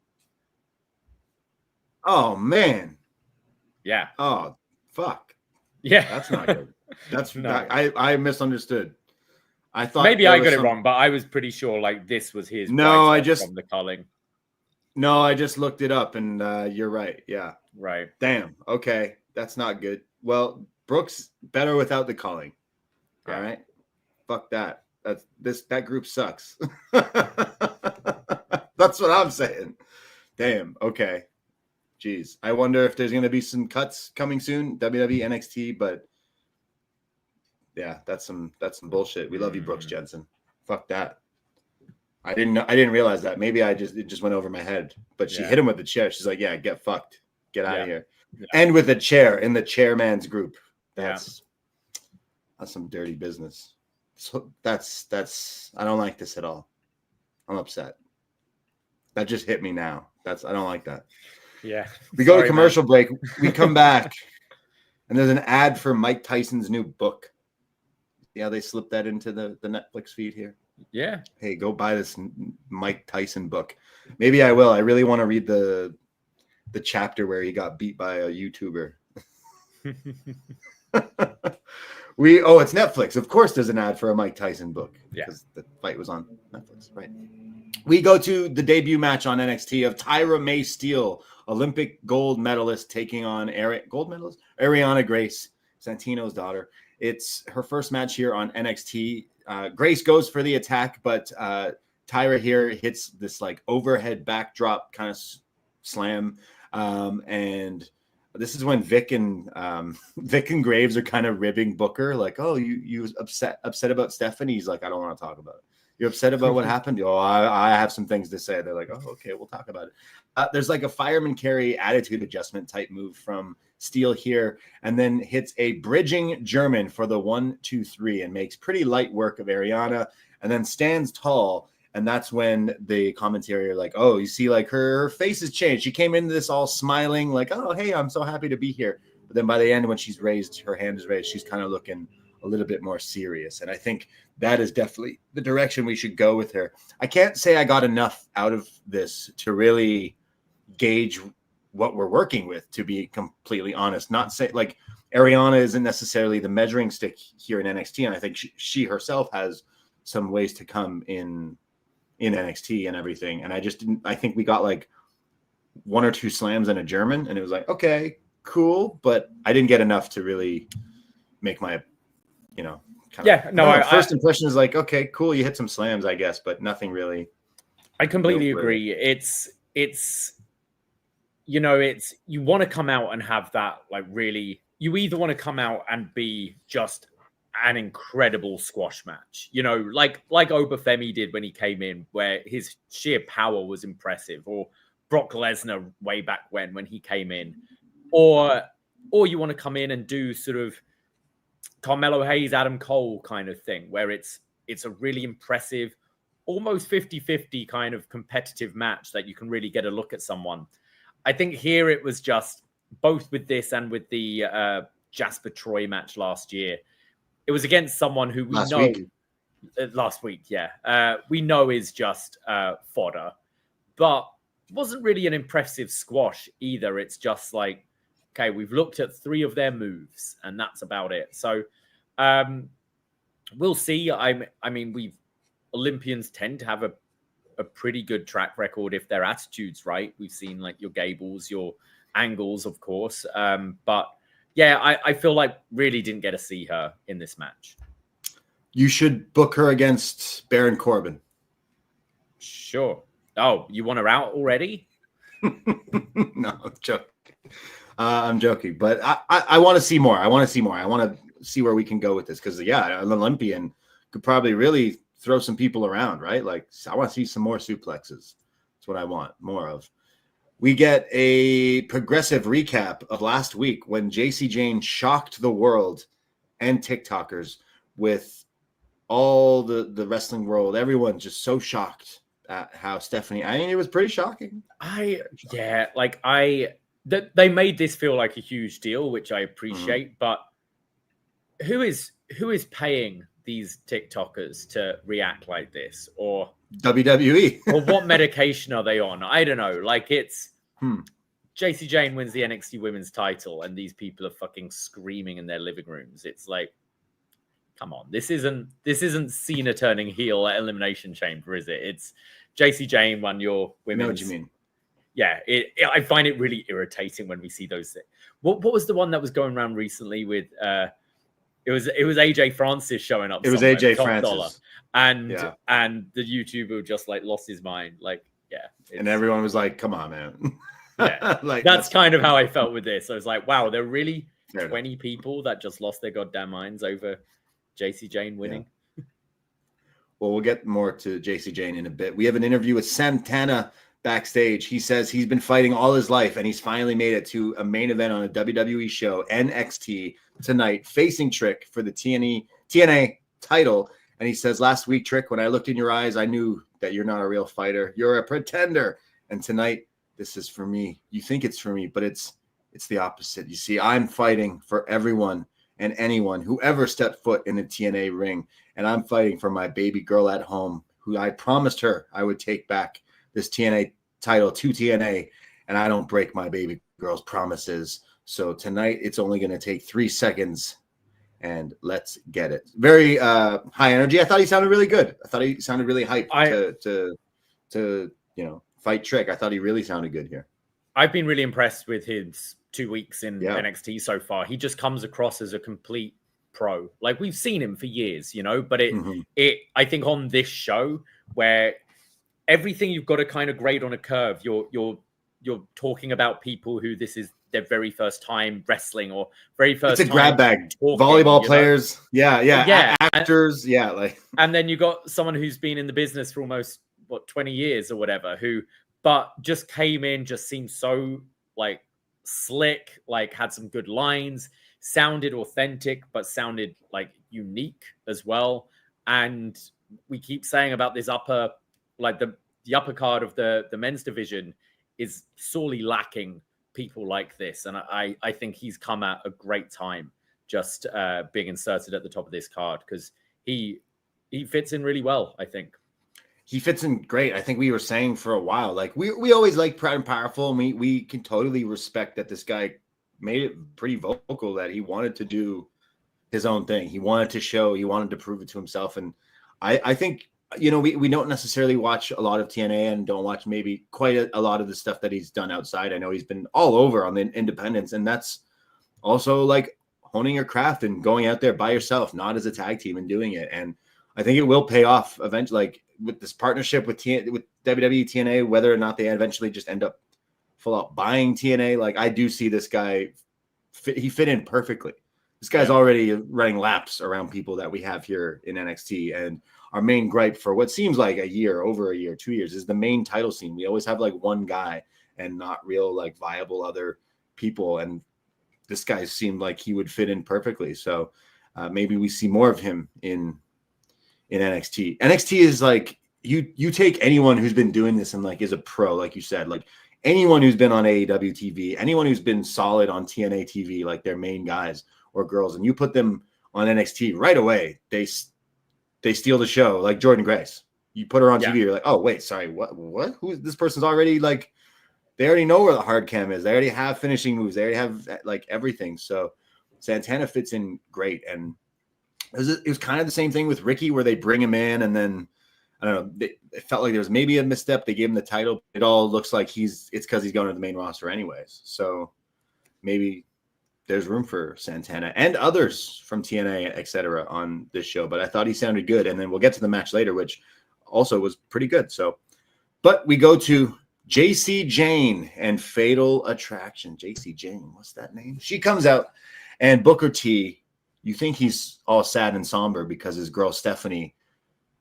However, it's the complete opposite, because you're forgetting about former Reality of Wrestling appearance maker JC Jane, the rock star JC Jane. Or maybe Booker also helped like train her and stuff. He's talked about that in the past. He's got a connection with JC Jane, but he is yelling Booker T on commentary, stand up, man, as he is losing his GD mind. JC Jane, Fatal Attraction come out, the new champion.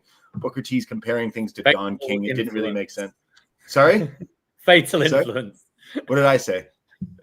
Fatal Attraction. Yeah, same thing. Booker T losing his mind, and the crowd are like booing, but you could tell people like, good for you kind of thing. She says, I've earned this. I've worked all these years and worked this hard. I earned this. And everyone keeps saying they were so shocked, but I wasn't shocked because I know how good I am. And then she tells everyone to shut the hell up when I'm talking.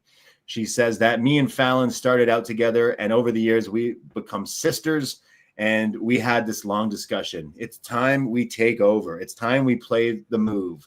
And we did, and it worked out. And there's a few moments where you see Fallon giving her the eye, like, oh, like staring over, like, oh, okay, like staring at the title, kind of giving her faces.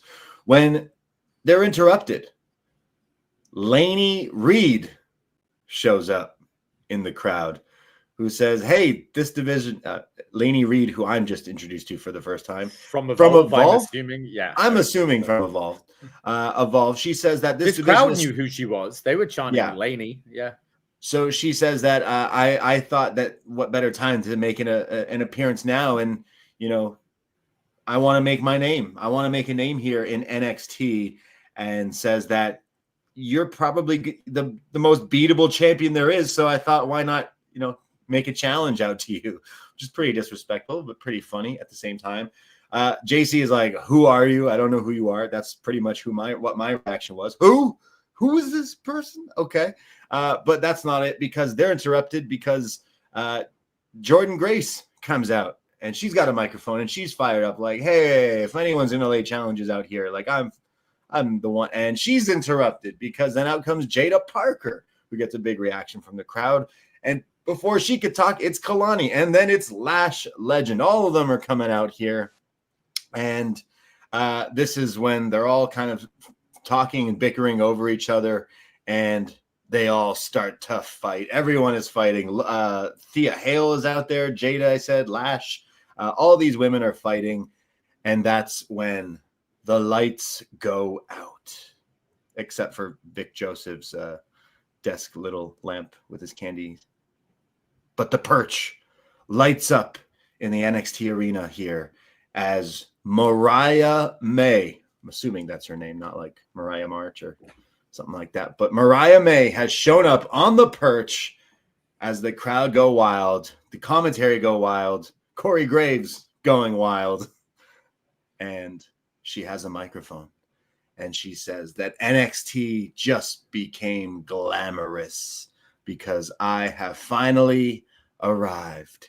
And ladies, you can call me the next NXT champion, because the best women's division in the world just got a whole lot more glamorous. As it shows, everyone is shocked, including JC Jane, the champion, being very shocked, and the crowd really responding to it. Pretty cool moment here, and definitely not something that I was expecting to see on NXT so soon. Yeah, I mean, I think we talked about it on Sunday's show that it's looking very likely that she'll be coming to WWE, but very, very similar feeling to the Ricky Saints debut, where you'd have thought if they were going to bring them in, it would probably be at the PLE at the weekend, but catches you off guard this way. Also, like the Ricky Saints debut, not mentioning a name, I do think we will have a change of name, I imagine. Oh. I think they'd have just called her it. Oh, that's Mariah May. Instead, it was dancing around the fact like it's, glamorous and all that. So I do expect a name change. But yeah, this is great. We've just had, Stephanie move up. Julie and Roxanne recently moved up. We talked on Sunday's show about the rumors of Jordynne Grace potentially moving up soon. I think I tend to hate these segments where it's just the parade of people walking out saying, I want to be a challenger. But I think this was designed to kind of be like, yeah, we've lost some of our big stars, but our women's division is still fine. We've got all these people. We've got people coming up through Evolve who are going to... Yeah, we got Lainey Reed. Come on, man. And now we've got this big signing in Mariah May. So I think it was kind of showing like, we're fine, if you know what I mean. And this was a genuine surprise. I wasn't expecting it on this show, but adds some big name talent right to the top there. Are you surprised she wasn't straight to main roster and has come to NXT first? Yeah, I am. I imagine her being not in NXT very long. Yeah. I think she'll win the belt, do a quick run, and then really be hot shot like after Summers. I don't know, but yeah, I genuinely am. Same with like, it's weird also with Ricky Saints, right? Like you could have done either of these things and gotten a like, I don't know, Mall of America moment there, right? Like having them walk out and being like, oh, the hottest free agents, but instead you're doing it on NXT because it's kind of like, this is our way into WWE and you have to go through here first. But like, why would she not debut on the main roster and do this to like your Io or Rio or something, and right away just like go into something juicy? But JC Mateo gets to show up on SmackDown, and it's like, what? Like, so backwards, I think. I mean, I think age is a thing as well. Like Mariah May is like, what, 26? Yeah. Like Jeff Cobb's been around a long time. Jeff Cobb's like 50, right? No. Yeah, like, so I think there's an element of that. And I think there's also, what is the story? Like, they wanted to add someone for this Solo Sikoa Jacob Fatu feud, so he kind of he's from an island, he'll do, he's big. But you know, we have just lost some women in NXT, they have just moved up, but potentially also to check attitude, like stuff that not in front of TV. It's like, how you fit in. Are you going to be a team player here? Are you going to come and build the ring and come to promo class and do all these things, like, or are you going to come in with a big head? So we heard that with, you know, when Kevin Owens came in, that people thought that he might be. Yeah, but that's so long ago. Like, I know she's not setting up the ring. Like, no, but I think there's still an element, like you're hearing, like I'm reading reports of, you know, reasons why Cora Jade might have been let go, and it's attitude and having, you know, getting into beef with people backstage and stuff like that. These are all rumors, but maybe they want to just be like, how are you going to fit in? Are you a team player here? Are you someone we want to put our time and energy in? Are you going to work to improve? I think there's those elements as well, more so than, and also that the main roster is still stacked right now. Yeah, you'll get that initial so busy, of the Mariah May coming in, but then what? So having her as a top person in NXT to start with, building up that WWE resume, which, you know, they like to erase everything that's been outside unless it is a company they're working with. Having her, having her, oh my God, that's Mariah March. That's the former NXT Women's Champion. Like, building up that way rather than, oh, she's been doing things in other places. It's perhaps. Yeah. No, you know, we talked about it just on Sunday of like speculation and her leaving AEW, and like, we assumed she was going to show up soon, but we did not think it would be this soon. And that's kind of what happened with Ricky, where we just like, oh, we assumed something, and then just shows up. I do see her eventually winning the NXT title. I think you could easily hot shot her. I know there's lots of women who've been grinding and killing it right now in the NXT women's division, but she, if you're familiar with her, you're probably a fan. And if you're not, look at her, you're like, oh, I think I'm a fan. So like, she did some really great stuff. Like we said, we really loved, obviously, that whole promo and that whole stuff, angle matches, the whole feud with Toni Storm, and that last match, the fairy tale ending there, the goodbye, was so brilliant. But like, what else would she would have done? And now it's like a complete reset. So you could, I don't know where we go. Something she adds to NXT though as well is how, like, we love the women's wrestling in NXT. Mm-hmm. But when was the last real good women's story in NXT? Yeah. You know, feud. Like, it's cool we're seeing Julia versus Stephanie or whatever. It's cool because they're just great wrestlers, but there wasn't a whole lot of story there. How many segments are the beginning of this one? Just people coming out, I want the title, or bickering backstage in the locker room. Like, Mariah May is talented as like a actress, if you know what I mean. That story with Toni was incredible, and so much of that wasn't just the matches, but the stuff in between the matches, and maybe that's something she can add. And I like have a actual real meaningful feud with whoever you want to pick, whether it's a Sol Ruka or a Kalani Jordan or whoever, and try to get a little bit more meat out of this than just, we know the match is going to be good at the end. Yeah, like she has like a character and a whole like presence, right? Like, she's cut a lot of promos. I think there was some really good stuff in AEW. There was a lot of like not good stuff in there as well. But then, like, as it stands, one of the best matches of the year is still her and Toni Storm. That match was it's weird, isn't it? Like, her whole run was just about Toni. Like, the whole her whole AEW run was the the Toni Storm story. There wasn't, yes, she defended against some other people, but it always came back to Toni, even when she was with Toni at the beginning. So it would be interesting, like, is she, like, you know, how's the second album going to be, essentially? I don't think she'll ever top that, in my opinion. Like, that match is nuts. I think Toni Storm and Mercedes at All In have a lot of stuff that they got to do to try.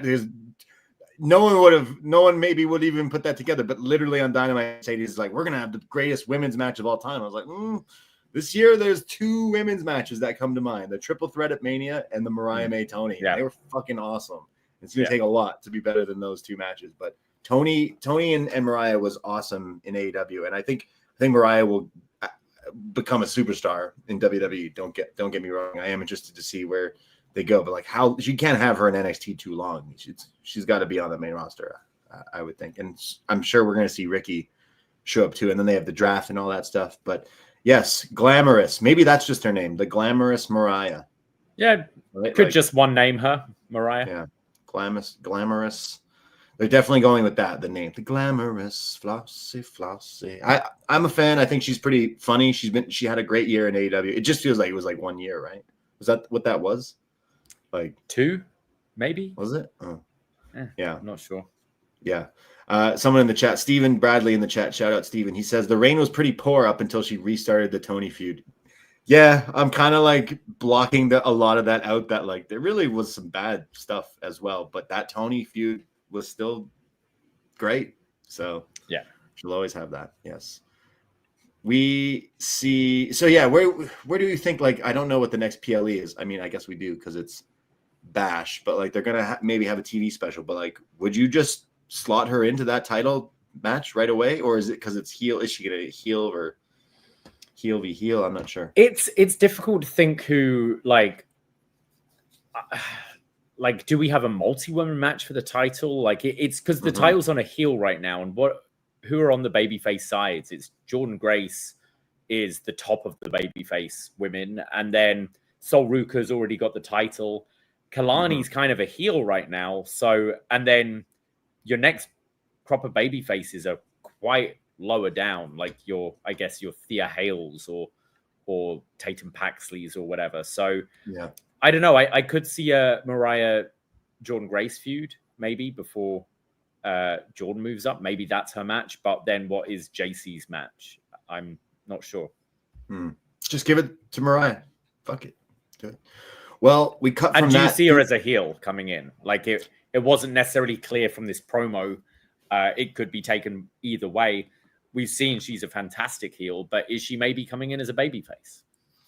Yeah, like I feel like that's the easy. Like every superstar who's a heel has to come in as a babyface first and then turn right away, because it's like you're the shock of like, oh look, this new person, this new toy, and then it's like, oh actually I'm a dick. And like she's a way better heel than a babyface, right? Like so, eventually we're gonna have to get to that, if not right off the bat. So. The Evolve women's locker room happened to be here, and they were watching this segment, and they were like, "Wow, this is what we're gonna be one day. We're all gonna be here on NXT going for the title." And we see Kelly Armstrong, who says, "Me, Kelly Armstrong," who's asking, "Who's gonna step up and take this title from me on Evolve tomorrow night?" You gonna be watching on Tubi? I don't know. No, I will say, like, I'm not watching Evolve. I tried the first episode. It's just too much wrestling overload, but I do appreciate the job they've been doing with having some of the talent come in, and I actually think some of the talent they brought in have impressed when they've come to NXT. Sean Legacy and Swipe Right have had pretty standout moments when they've came in, so I do like what they've been doing, but it's not enough to make me log on to Tubi, unfortunately. Whoa. Tubi's lit. Come on now. That's not knocking Tubi, but I logging in on Tubi, but for other things. They had Showgirls on there. Detroiters is on Tubi, I think. They have some sick stuff on Tubi. Whenever I'm like, I can't find this movie. All right, let me check Tubi. It was here the whole time. So Tubi's pretty lit. I low key love Tubi, but I'm not watching Evolve. I love wrestling, and there's only so much wrestling you can watch in a week. in your life where until you go crazy. So ask our friend John Cena. He watched too much wrestling. It broke his brain. Yeah. You can't watch wrestling all the time as much as you love it. But I do think it's cool that they're like bringing it in. But like this is developmental, and that's the developmental to the developmental, right? Yeah. Layers to this shit, levels to this shit. We see, what did we see here? The recap of the twisted grin on Ricky, and they're talking about his larynx, and he had to get these CT scans, and that he has this big injury, and it seems like he will be taken out of action. I imagine, like, the reports of Ricky going to the main roster, but, like, would we not want to go back to this feud with Ricky and Ethan Page? Yeah, I think we'd get one more match out of it. Yeah, I would think so. See the Vanity Project backstage with Ethan Page, and Page is laughing and saying, "Ah, yes, I took the voice from Ricky Saints. I took it away from him, just like I took away Javon's smile, and like I'm going to do the same to these guys." And then Swipe Right, or the Vanity Project here, they say, "Yeah, well tonight, why don't we take those masks off those luchadors? And all the girls in the arena tonight will have to see what they look like." Oh, imagine what they look like. Yeah, they're probably ugly. And the other one of them says, "Yeah, so more for us, hundos." And then they all walk off. Yeah, so Ethan Page is hanging out with a bunch of high schoolers here at NXT, but they do make me laugh. I do get a kick out of this. Is it Gen X, I guess, gimmick this would be? But is that the I don't know. I don't know what it would be. Isn't it Gen Z? No? Gen Z? Sorry. Yeah, Gen Z. My bad. Sorry. I did a show today where I was talking about Gen X, but Gen Z. Yeah, that's right. Or maybe even the one after that, because they're fucking kids. They're like 12. Yeah. No, I think these are Gen Z. They're so unlikable, but they're great at it. Yeah. Yeah, absolutely. Saying that these luchadors are ugly and that the girls in the arena, like, that's some old school shit. I like these guys. All right. So if you were watching, you were probably coming down from, wow, Mariah May showed up on NXT. You're like, wow, geez, that was a pretty big thing that just happened a few minutes ago. That was nothing. You know, I should have had a camera rolling just like those TikTokers, Davey, because my reaction for Mr. Iguana on live NXT, I went, oh, Mr. Iguana. Yeah, we going out this week. I'm pulling up to the club like this. Iguana face paint, green glasses, iguana shirt, and an iguana puppet on his hand. He looks like the villain from Who Framed Roger Rabbit. But that's terrifying. The glasses, the round glasses. Yeah, the bad guy from Spice World. I love Mr. Iguana. Next to him is Aerostar and Octagon Jr. We've had lots of fun, to be honest, going and watching some AAA over the last few years. And Iguana Man, Mr. Iguana, I think his name is Mr. Iguana, but I just keep calling him Iguana Man, and I'm never not going to call him that. But I love this guy. He's really funny, but it's also just like, it's so ridiculous that he's got an iguana puppet. But they're wrestling this Saturday, right? Like, it's the Latino World Order, Dragon Lee, Cruz del Toro, and Joaquin Wilde. I did see, did he get injured? I hope he's all right. Joaquin Wilde. I saw some stuff online about him. Oh, I didn't know. No. Hopefully he's all right. Don't take it from me, but I did see some stuff. Hopefully he's still wrestling that match. But it's those three versus Octagon Jr., Aerostar, and Mr. Iguana on Saturday. So I hope I hope it's like Jake the Snake, where he brings out an actual iguana. You've been to Mexico now. You've seen, there's just iguanas. They're everywhere. Fucking huge. They were just my favorite one. There was this huge fat iguana just chilling in a trash can, just like half slopped in. Just look great. Look drunk. Iguanas just chilling everywhere, and I guess that's why he got this gimmick. So these three are in the thing. Oh, someone in the chat saying Lindsay Dorado. Thank you, Job Nobly. Lindsay Dorado is replacing him. Oh man. Oh, okay. Right. Fuck. All the good vibes to Joaquin Wilde. We love that dude. I hope he's all right. That is unfortunate. I think it was from a taping before Raw, maybe on something main event. If that's the show, I'm not quite sure. I saw some things on social media, but yeah, Lindsay Dorado is replacing Wilde. Oh man, all the thoughts for Joaquin Wilde. We love that dude so much. Yeah, definitely. Yeah, he's great. He's and to miss this show of all in these matches, yeah, he would have torn that shit up. He would have ate that up. Oh man, legit. Good vibes to Wild, man. That is, he got knocked out in a dark match before Raw. Damn. Okay, I hope he's okay. Love that dude. Legit. Yeah, I think speed taping. Okay. So we'll see those 3 luchadors though on Saturday, but shout out Mr. Iguana. We need more gimmicks. We had Bird Lady on Raw. Yeah. Mr. Iguana, man. We're Poisonrana because we like frogs, So like we like animals. We're pro animals. I've always thought a lucha donkey would do well. Lucha donkey? Yeah. Yeah. Yeah, I like that. Mule kick as the finish, Right. Yeah. Yeah. I like that. I'm trying to think of like a lucha. We got Kung Fu Panda, but like Lucha Panda. There's those little, was it Kumanado and stuff? The little minis, the little bears. Okay. Those guys wrestle. They're Lucha Bears or whatever. I think they're bears. We need them on WWE TV. But anyways, Lucha Libre. I'm very excited. I love Lucha. We go to our next match. It's the 8-man tag. It is the Varsity Project. The Vanity Project taking on Sean Legacy, Dragon Lee, Javon Evans, and Laredo Kid.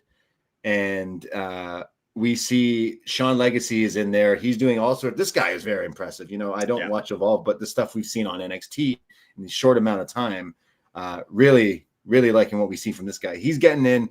He's getting beat on here. Eventually he hits this crazy looking tope. Then all the guys are hitting topes to the outside.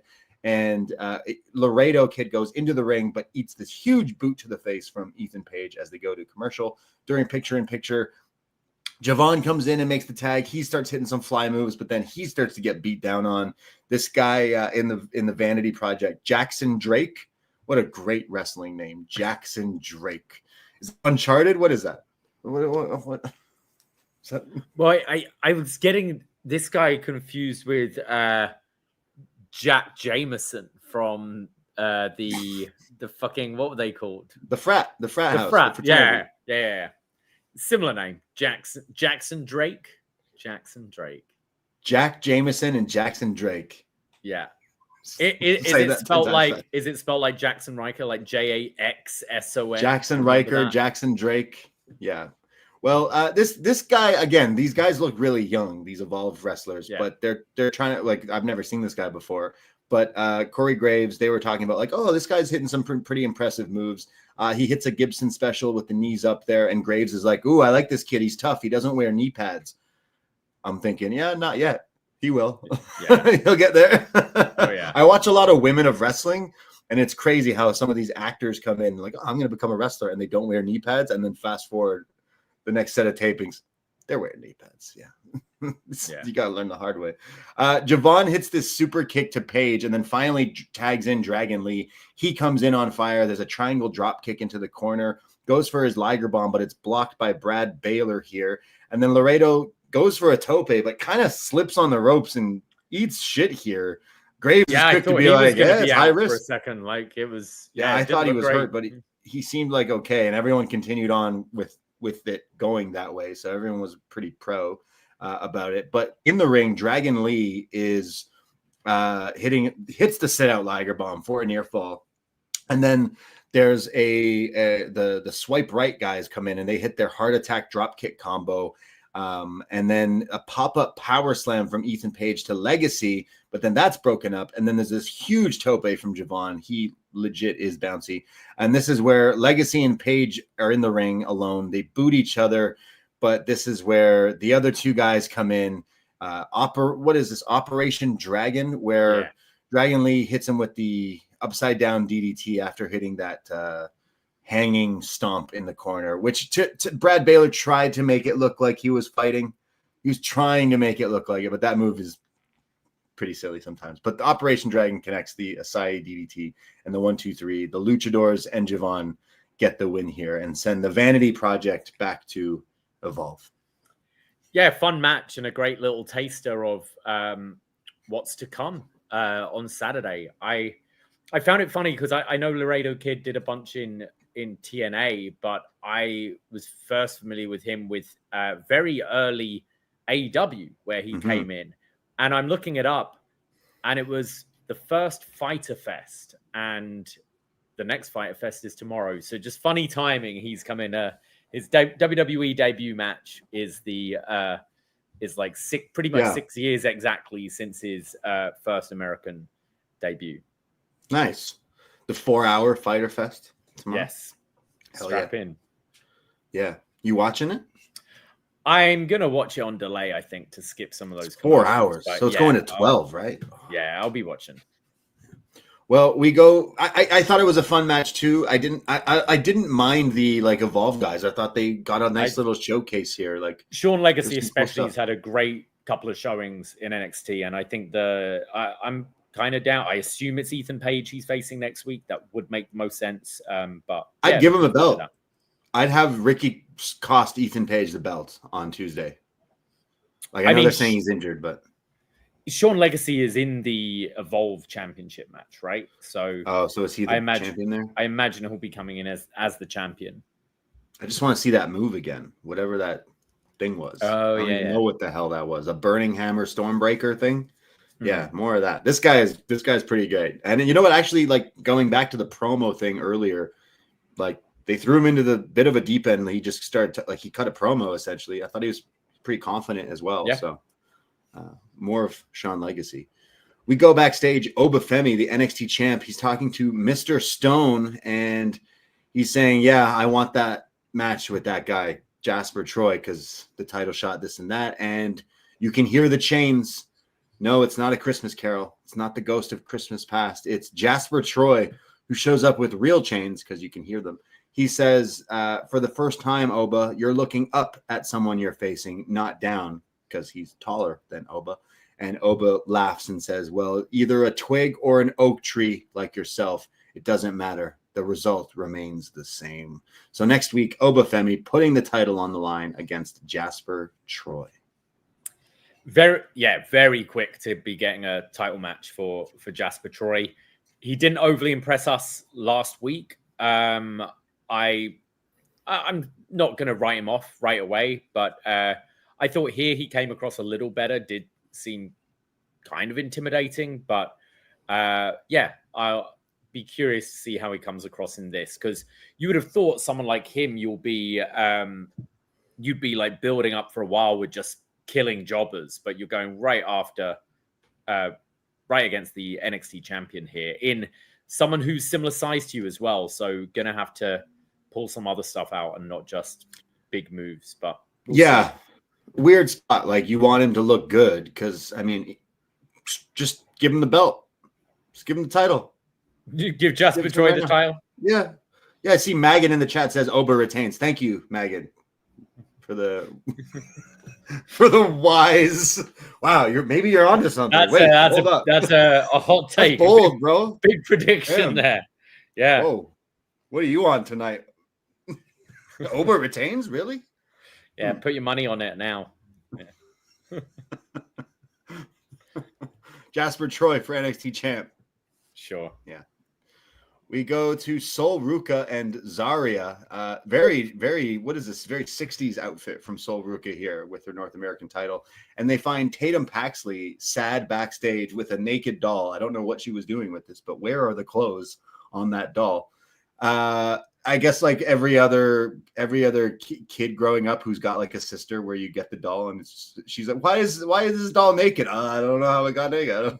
It seems like I don't have any sisters, but I'd go over to my friend's place and there'd be these dolls naked everywhere. What is this? Stop this. I don't know why Tatum didn't have clothes on these dolls, but she should have. This is a family show, Tatum. I was going to make a bad joke that I won't say on post, but yeah, continue. So these naked dolls and Tatum's there, and they're like, "Oh, sorry, you're sad, but like, stop it." Like we understand because last week they were like, "Oh, we'll be your friends." They're like, "You're sad," but all the women just went out to say they want the NXT Women's Championship, and you're just back here.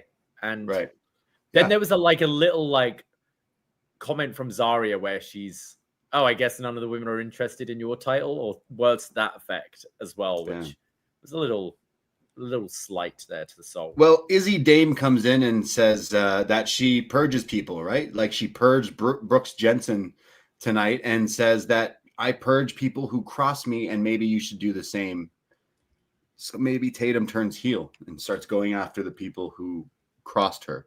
So the people who fired Shotzi and Gigi is the people who wronged her. Well, you've got one person out of the group.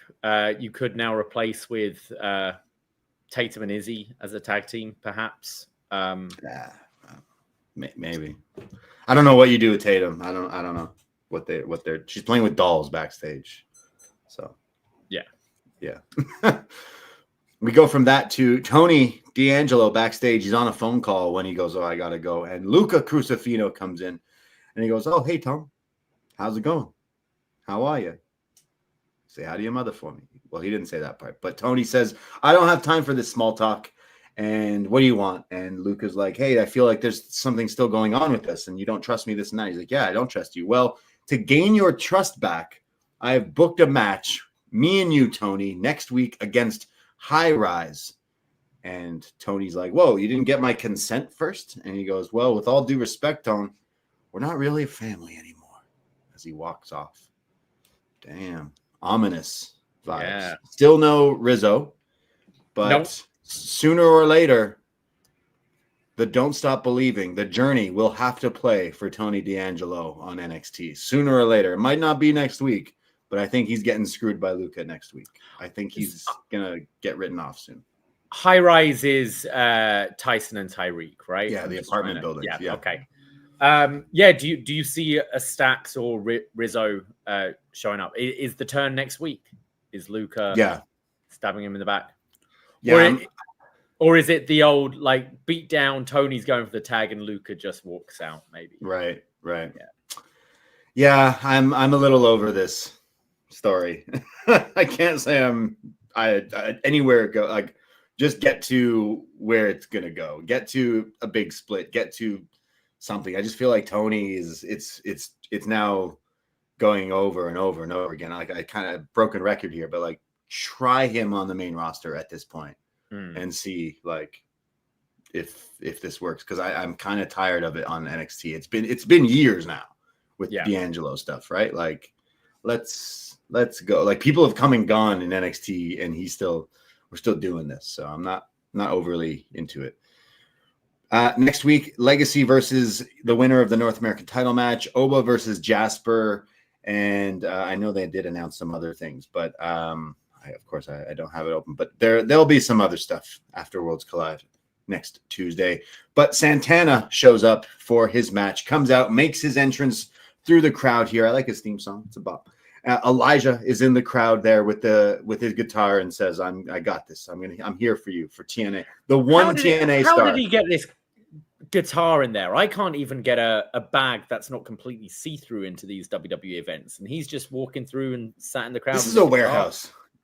This isn't they don't like, is this even a ticketed thing? Like, I've been to Full Sail, and that was like they didn't serve beer, right? Like, this is not like this is just some little like room that they put a ring and a camera in. So, but I just like, are all the TNA people that are upset that Trick has taken the TNA title. Elijah was the only one who was like, "I need to be there to make sure." Like, no one else in TNA was like, "Hey, gotta make sure we take this one." Elijah's got the title match on Friday, so he's facing the winner of this. That's why he's there. Okay. Yeah. All right. Interesting. Well, Trick Williams comes out, TNA champion, putting the title on the line against Mike Santana. History being made here. A TNA World title being defended on WWE NXT on the CW network. We see there's Santana just attacking Trick with all these different things. He's trying to these like side slams and angle slam kind of move here. And the crowd is super hot here in the PC for Santana. We go to picture in picture. Santana is beating down on him, walking around ringside and kind of taking it slow. And that's where Booker's like, "Yeah, I don't like this from Santana. You got to keep your foot on the gas, man. Come on." And eventually Trick comes back. When we come back from break, there's a single leg crab or a maple leaf for those Canadians. Trick then hits his pump kick, the trick kick for a near fall. There's a series of chops in the corner, but this is where Santana starts to like no-sell them and starts to hype up here and starts to beat down on Trick. Trick comes back with a very, at first I was like, where is he going with this? But a very capoeira kick. Shout out Eddie and Tekken, but like this really cool looking kick. And then it's answered by an enzigiri from Santana, and then Trick avoids a DVD, but ends up getting caught in one the second time. Really nice looking here. And then the backwards roll, is it the bank roll fresh? Rest in peace. To the cutter there for a near fall. And then Santana hits a really nice looking 450 splash, but Trick 1, 2 gets his fingertips literally on the rope here. Very nice touch where it's just his middle finger reaching the bottom rope. Says it's a rope break. What I loved about this one as well was you saw him reach and like he had to stretch that extra bit further. It was a good rope break. Reminded me of it wasn't quite the Jericho Owens one from WrestleMania 33, but it was a good rope break.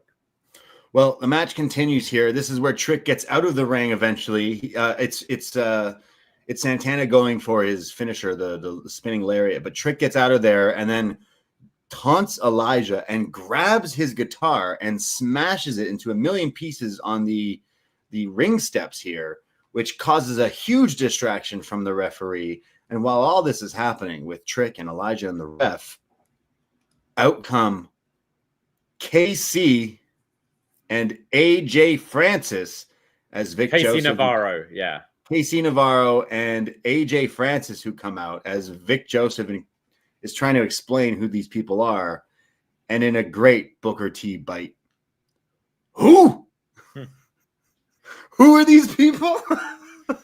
Yeah, Book, he wasn't on NXT when you were here. You weren't here yet when he was around, but the other guy, yeah, sure. We don't know unless you watch TNA. But KC and AJ attack Santana here, and then they choke slam him onto the table. It doesn't break, but they choke slam him on it. They throw him back in the ring. The ref didn't see it, and the Trick shot connects. 1, 2, 3. Trick Williams retains the TNA Championship from help with TNA Superstars, helping him win this match. But yes, I almost didn't catch the rest of the match. When Booker said who, I was losing it. I was like, man, if even Booker doesn't know who these people are, how are we supposed to know who these people are? But I genuinely got a belly laugh from Booker T saying who, because it's been a while since he said that. When he started on NXT, he was saying it like from the people on the show. So it was a throwback for me. So 5 stars. Yeah, I quite enjoyed this. I think, as we said earlier, Santana's been great in NXT so far. He has such a nice Death Valley driver. We saw him hit it last week, but just the capture right into it, I thought looked great. I liked the near fall with the rope break.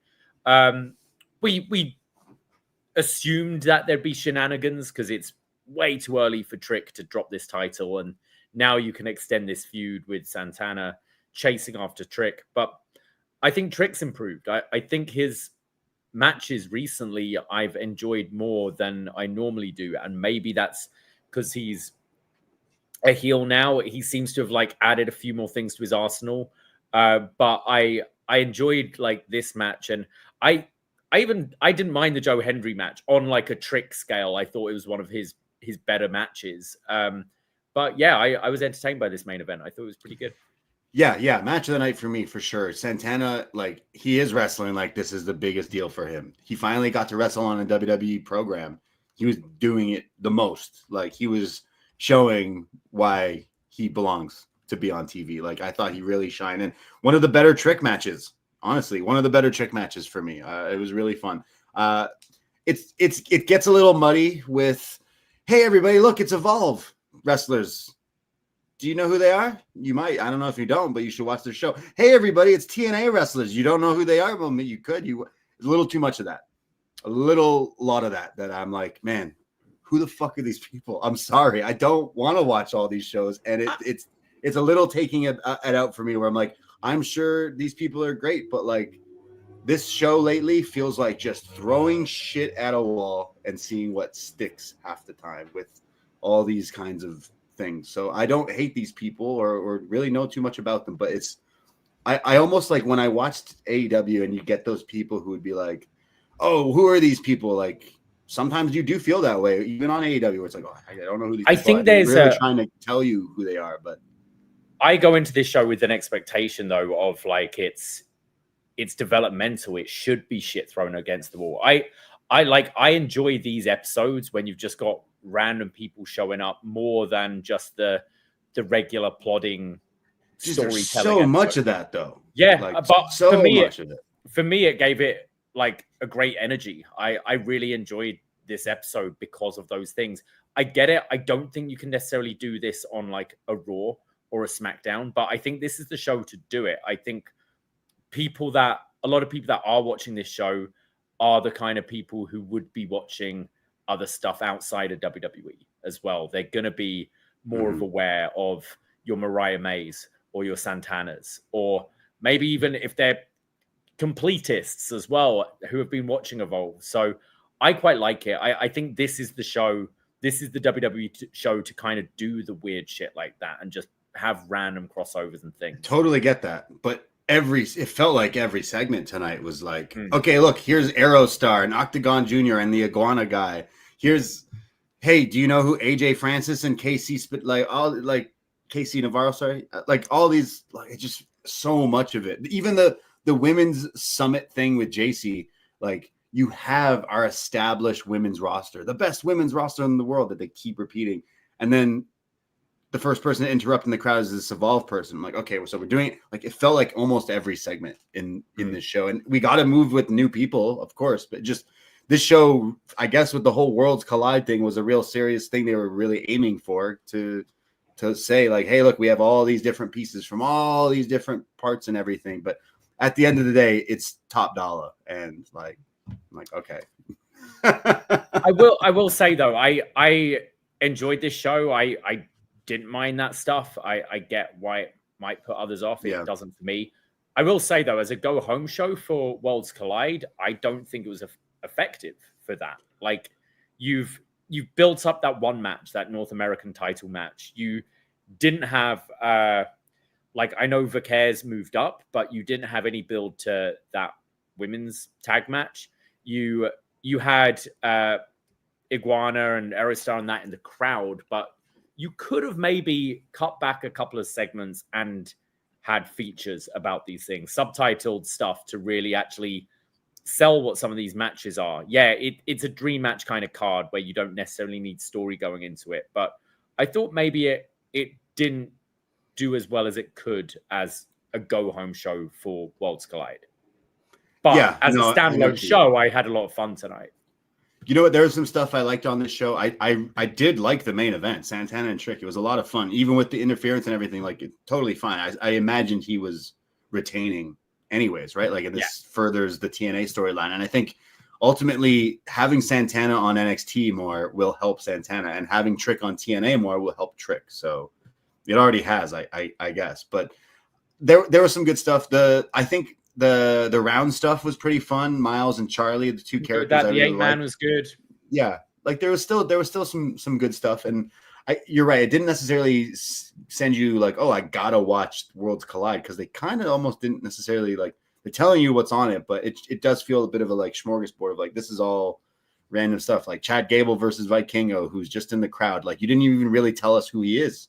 You didn't show us a video explaining highlight reels. Yeah, like you didn't get to see that 630 through the table that everyone's like. You didn't get to see that, so it is kind of weird that they didn't necessarily explain who all these people are. Because imagine not knowing who Mr. Iguana Man is, and he just shows up. You're like, yeah, but why is he dressed like that, and why does he have an iguana? We didn't get that explanation, so maybe that's what you have to tune in on Saturday on YouTube for. So you set the Booker T Who comment with AJ Francis. Who? WWE's Most Wanted Treasures, Season 1, Episode 4, titled Booker T, hosted by AJ Francis. They fucking know each other.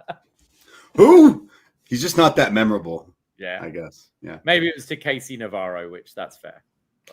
I do think it was that, because there's just so much of that. Oh, that's so-and-so from Evolve. That's so-and-so. Like, all right, cool. Yeah. I'm excited about Worlds Collide, but I'm not necessarily excited right now. There's a lot of shuffling with NXT. It still feels like a bit of a crapshoot every Tuesday, but there was some good stuff too, so you can't deny that either. But there you go. That was NXT. Things go off the air. Trick retains, as Vic calls him, Tricknay. I think he read his thing wrong, but you mean Trick NA, which is also not a nice, great nickname. But I see what you're trying to do there because it's TNA, but you called him Tricknay. Oh, well, Trick called himself Trick NA last week, but called him Trick NA tonight. But Vic called him Tricknay. Yeah, Ixnay the Tricknay right now. Anyways, that was NXT, and Worlds Collide is this Saturday. Quickly, I'll run through these matches. Legado del Fantasma, Santos, Angel, and Berto versus El Hijo del Dr. Wagner Jr., Pagano, and Psycho Clan. Davey, who's winning this match? AAA. All right, let's go with that. We have Ethan Page, Javon Evans, Laredo Kid, Ray Phoenix, 4-way for the NA title. We thinking Ethan Page retaining? Ethan Page, yeah. Yeah, I'm going to go with that too. And then maybe he loses it to Sean Legacy, or at least is the one to defend against Sean Legacy. Next Tuesday is the match. Stephanie Vicaire and Lola Vice versus Tormenta and Dalice. We didn't even get Lola talking about this match. Like what? Yeah, that's what I mean. Yeah, there wasn't. Yeah. Vicaire and Lola Vice. Yeah. Latino World Order, Dragon Lee, Cruz del Toro, and I guess not Wild, but someone in. Is it Dragon Lee filling in? I forget. No, not. Dragon Lee. I think the one. No, Dragon Lee's in the match. Sorry, Lindsay Dorado. Right. He's the one. I think. Yeah, I think you have your LWO win this. And Vikingo, Chad Gable, Mega Championship. I'm going with Chad. Wow. Going Vikingo. We need that 630. Retain it. Wave the flag of AAA. Don't be like Joe Hendry and give up the title to the Fed. Can't do it. Come on, man. There you go. Worlds Collide this Saturday, as long as Money in the Bank. We will be going live on Sunday at 3 p.m. Eastern time. Catch us right here on the Post Wrestling or the Poisonrana YouTube. We're going to put them on both channels as well as the audio. Give Poisonrana a follow. Search Poisonrana Pod in your podcast app, Spotify, Apple Music, YouTube, whatever it is that you use. Give us a follow. Subscribe to all the other shows that we do because we love to talk about some wrestling. And we're going to talk a lot about some wrestling this Sunday at 3 p.m. I see one piece of feedback from tonight. I'll read it. I'll be the one to read Megan, who's going off in the chat. He didn't like us making fun of his bold predictions next week. He says 3 things stood out tonight. Trick Williams versus Santana played out the way I thought. Elijah being in the audience signaled that there was going to be chicanery. Trick looked motivated being in there with Santana, and this was a damn good main event that served as a solid lead into Against All Odds. I'm assuming that's the pay-per-view this Friday. 2, the 8-man tag was a blast featuring talent from NXT, main roster, Evolve, and AAA. It's real easy to tell that WWE is pretty high on featuring Sean Legacy over the last few weeks. And finally, it was not a secret that Mariah was crossing the street, but to debut the week after JC Jane won the title, boy, you can pencil her versus JC at the Bash. NXT did what it does best, fill the void that was left behind. JC on borrowed time, the clock ticked faster. Word to MF Doom. This is going to be a wacky summer. Put that on a shirt. It's going to be a wacky summer. Wacky summer. We're just a bunch of wacky guys. Thank you, Megan. Appreciate you writing in. Appreciate everyone in the YouTube chat there. And appreciate everyone listening wherever you may be. Thank you. Thank you so much. All the postmarks out there. Be sure to check out Rewind Dynamite tomorrow. John Away talking about some AEWs. And then Money in the Bank on Saturday night. I'm sure they'll be talking a little bit about Worlds Collide as well. And then catch us here on Sunday afternoon. So, yeah. Poisonrana Pod, Instagram. Thank you, everybody. Thank you, Megan. Appreciate you. Appreciate all of you. Thank you. Yeah, absolutely. I myself, Braden Herrington. You can follow me at the Bray D. And you can follow me at Davie Portman. That is it. That is all. Take care. Goodbye. Be safe. And shout out Mr. Iguana Man. Ahoy!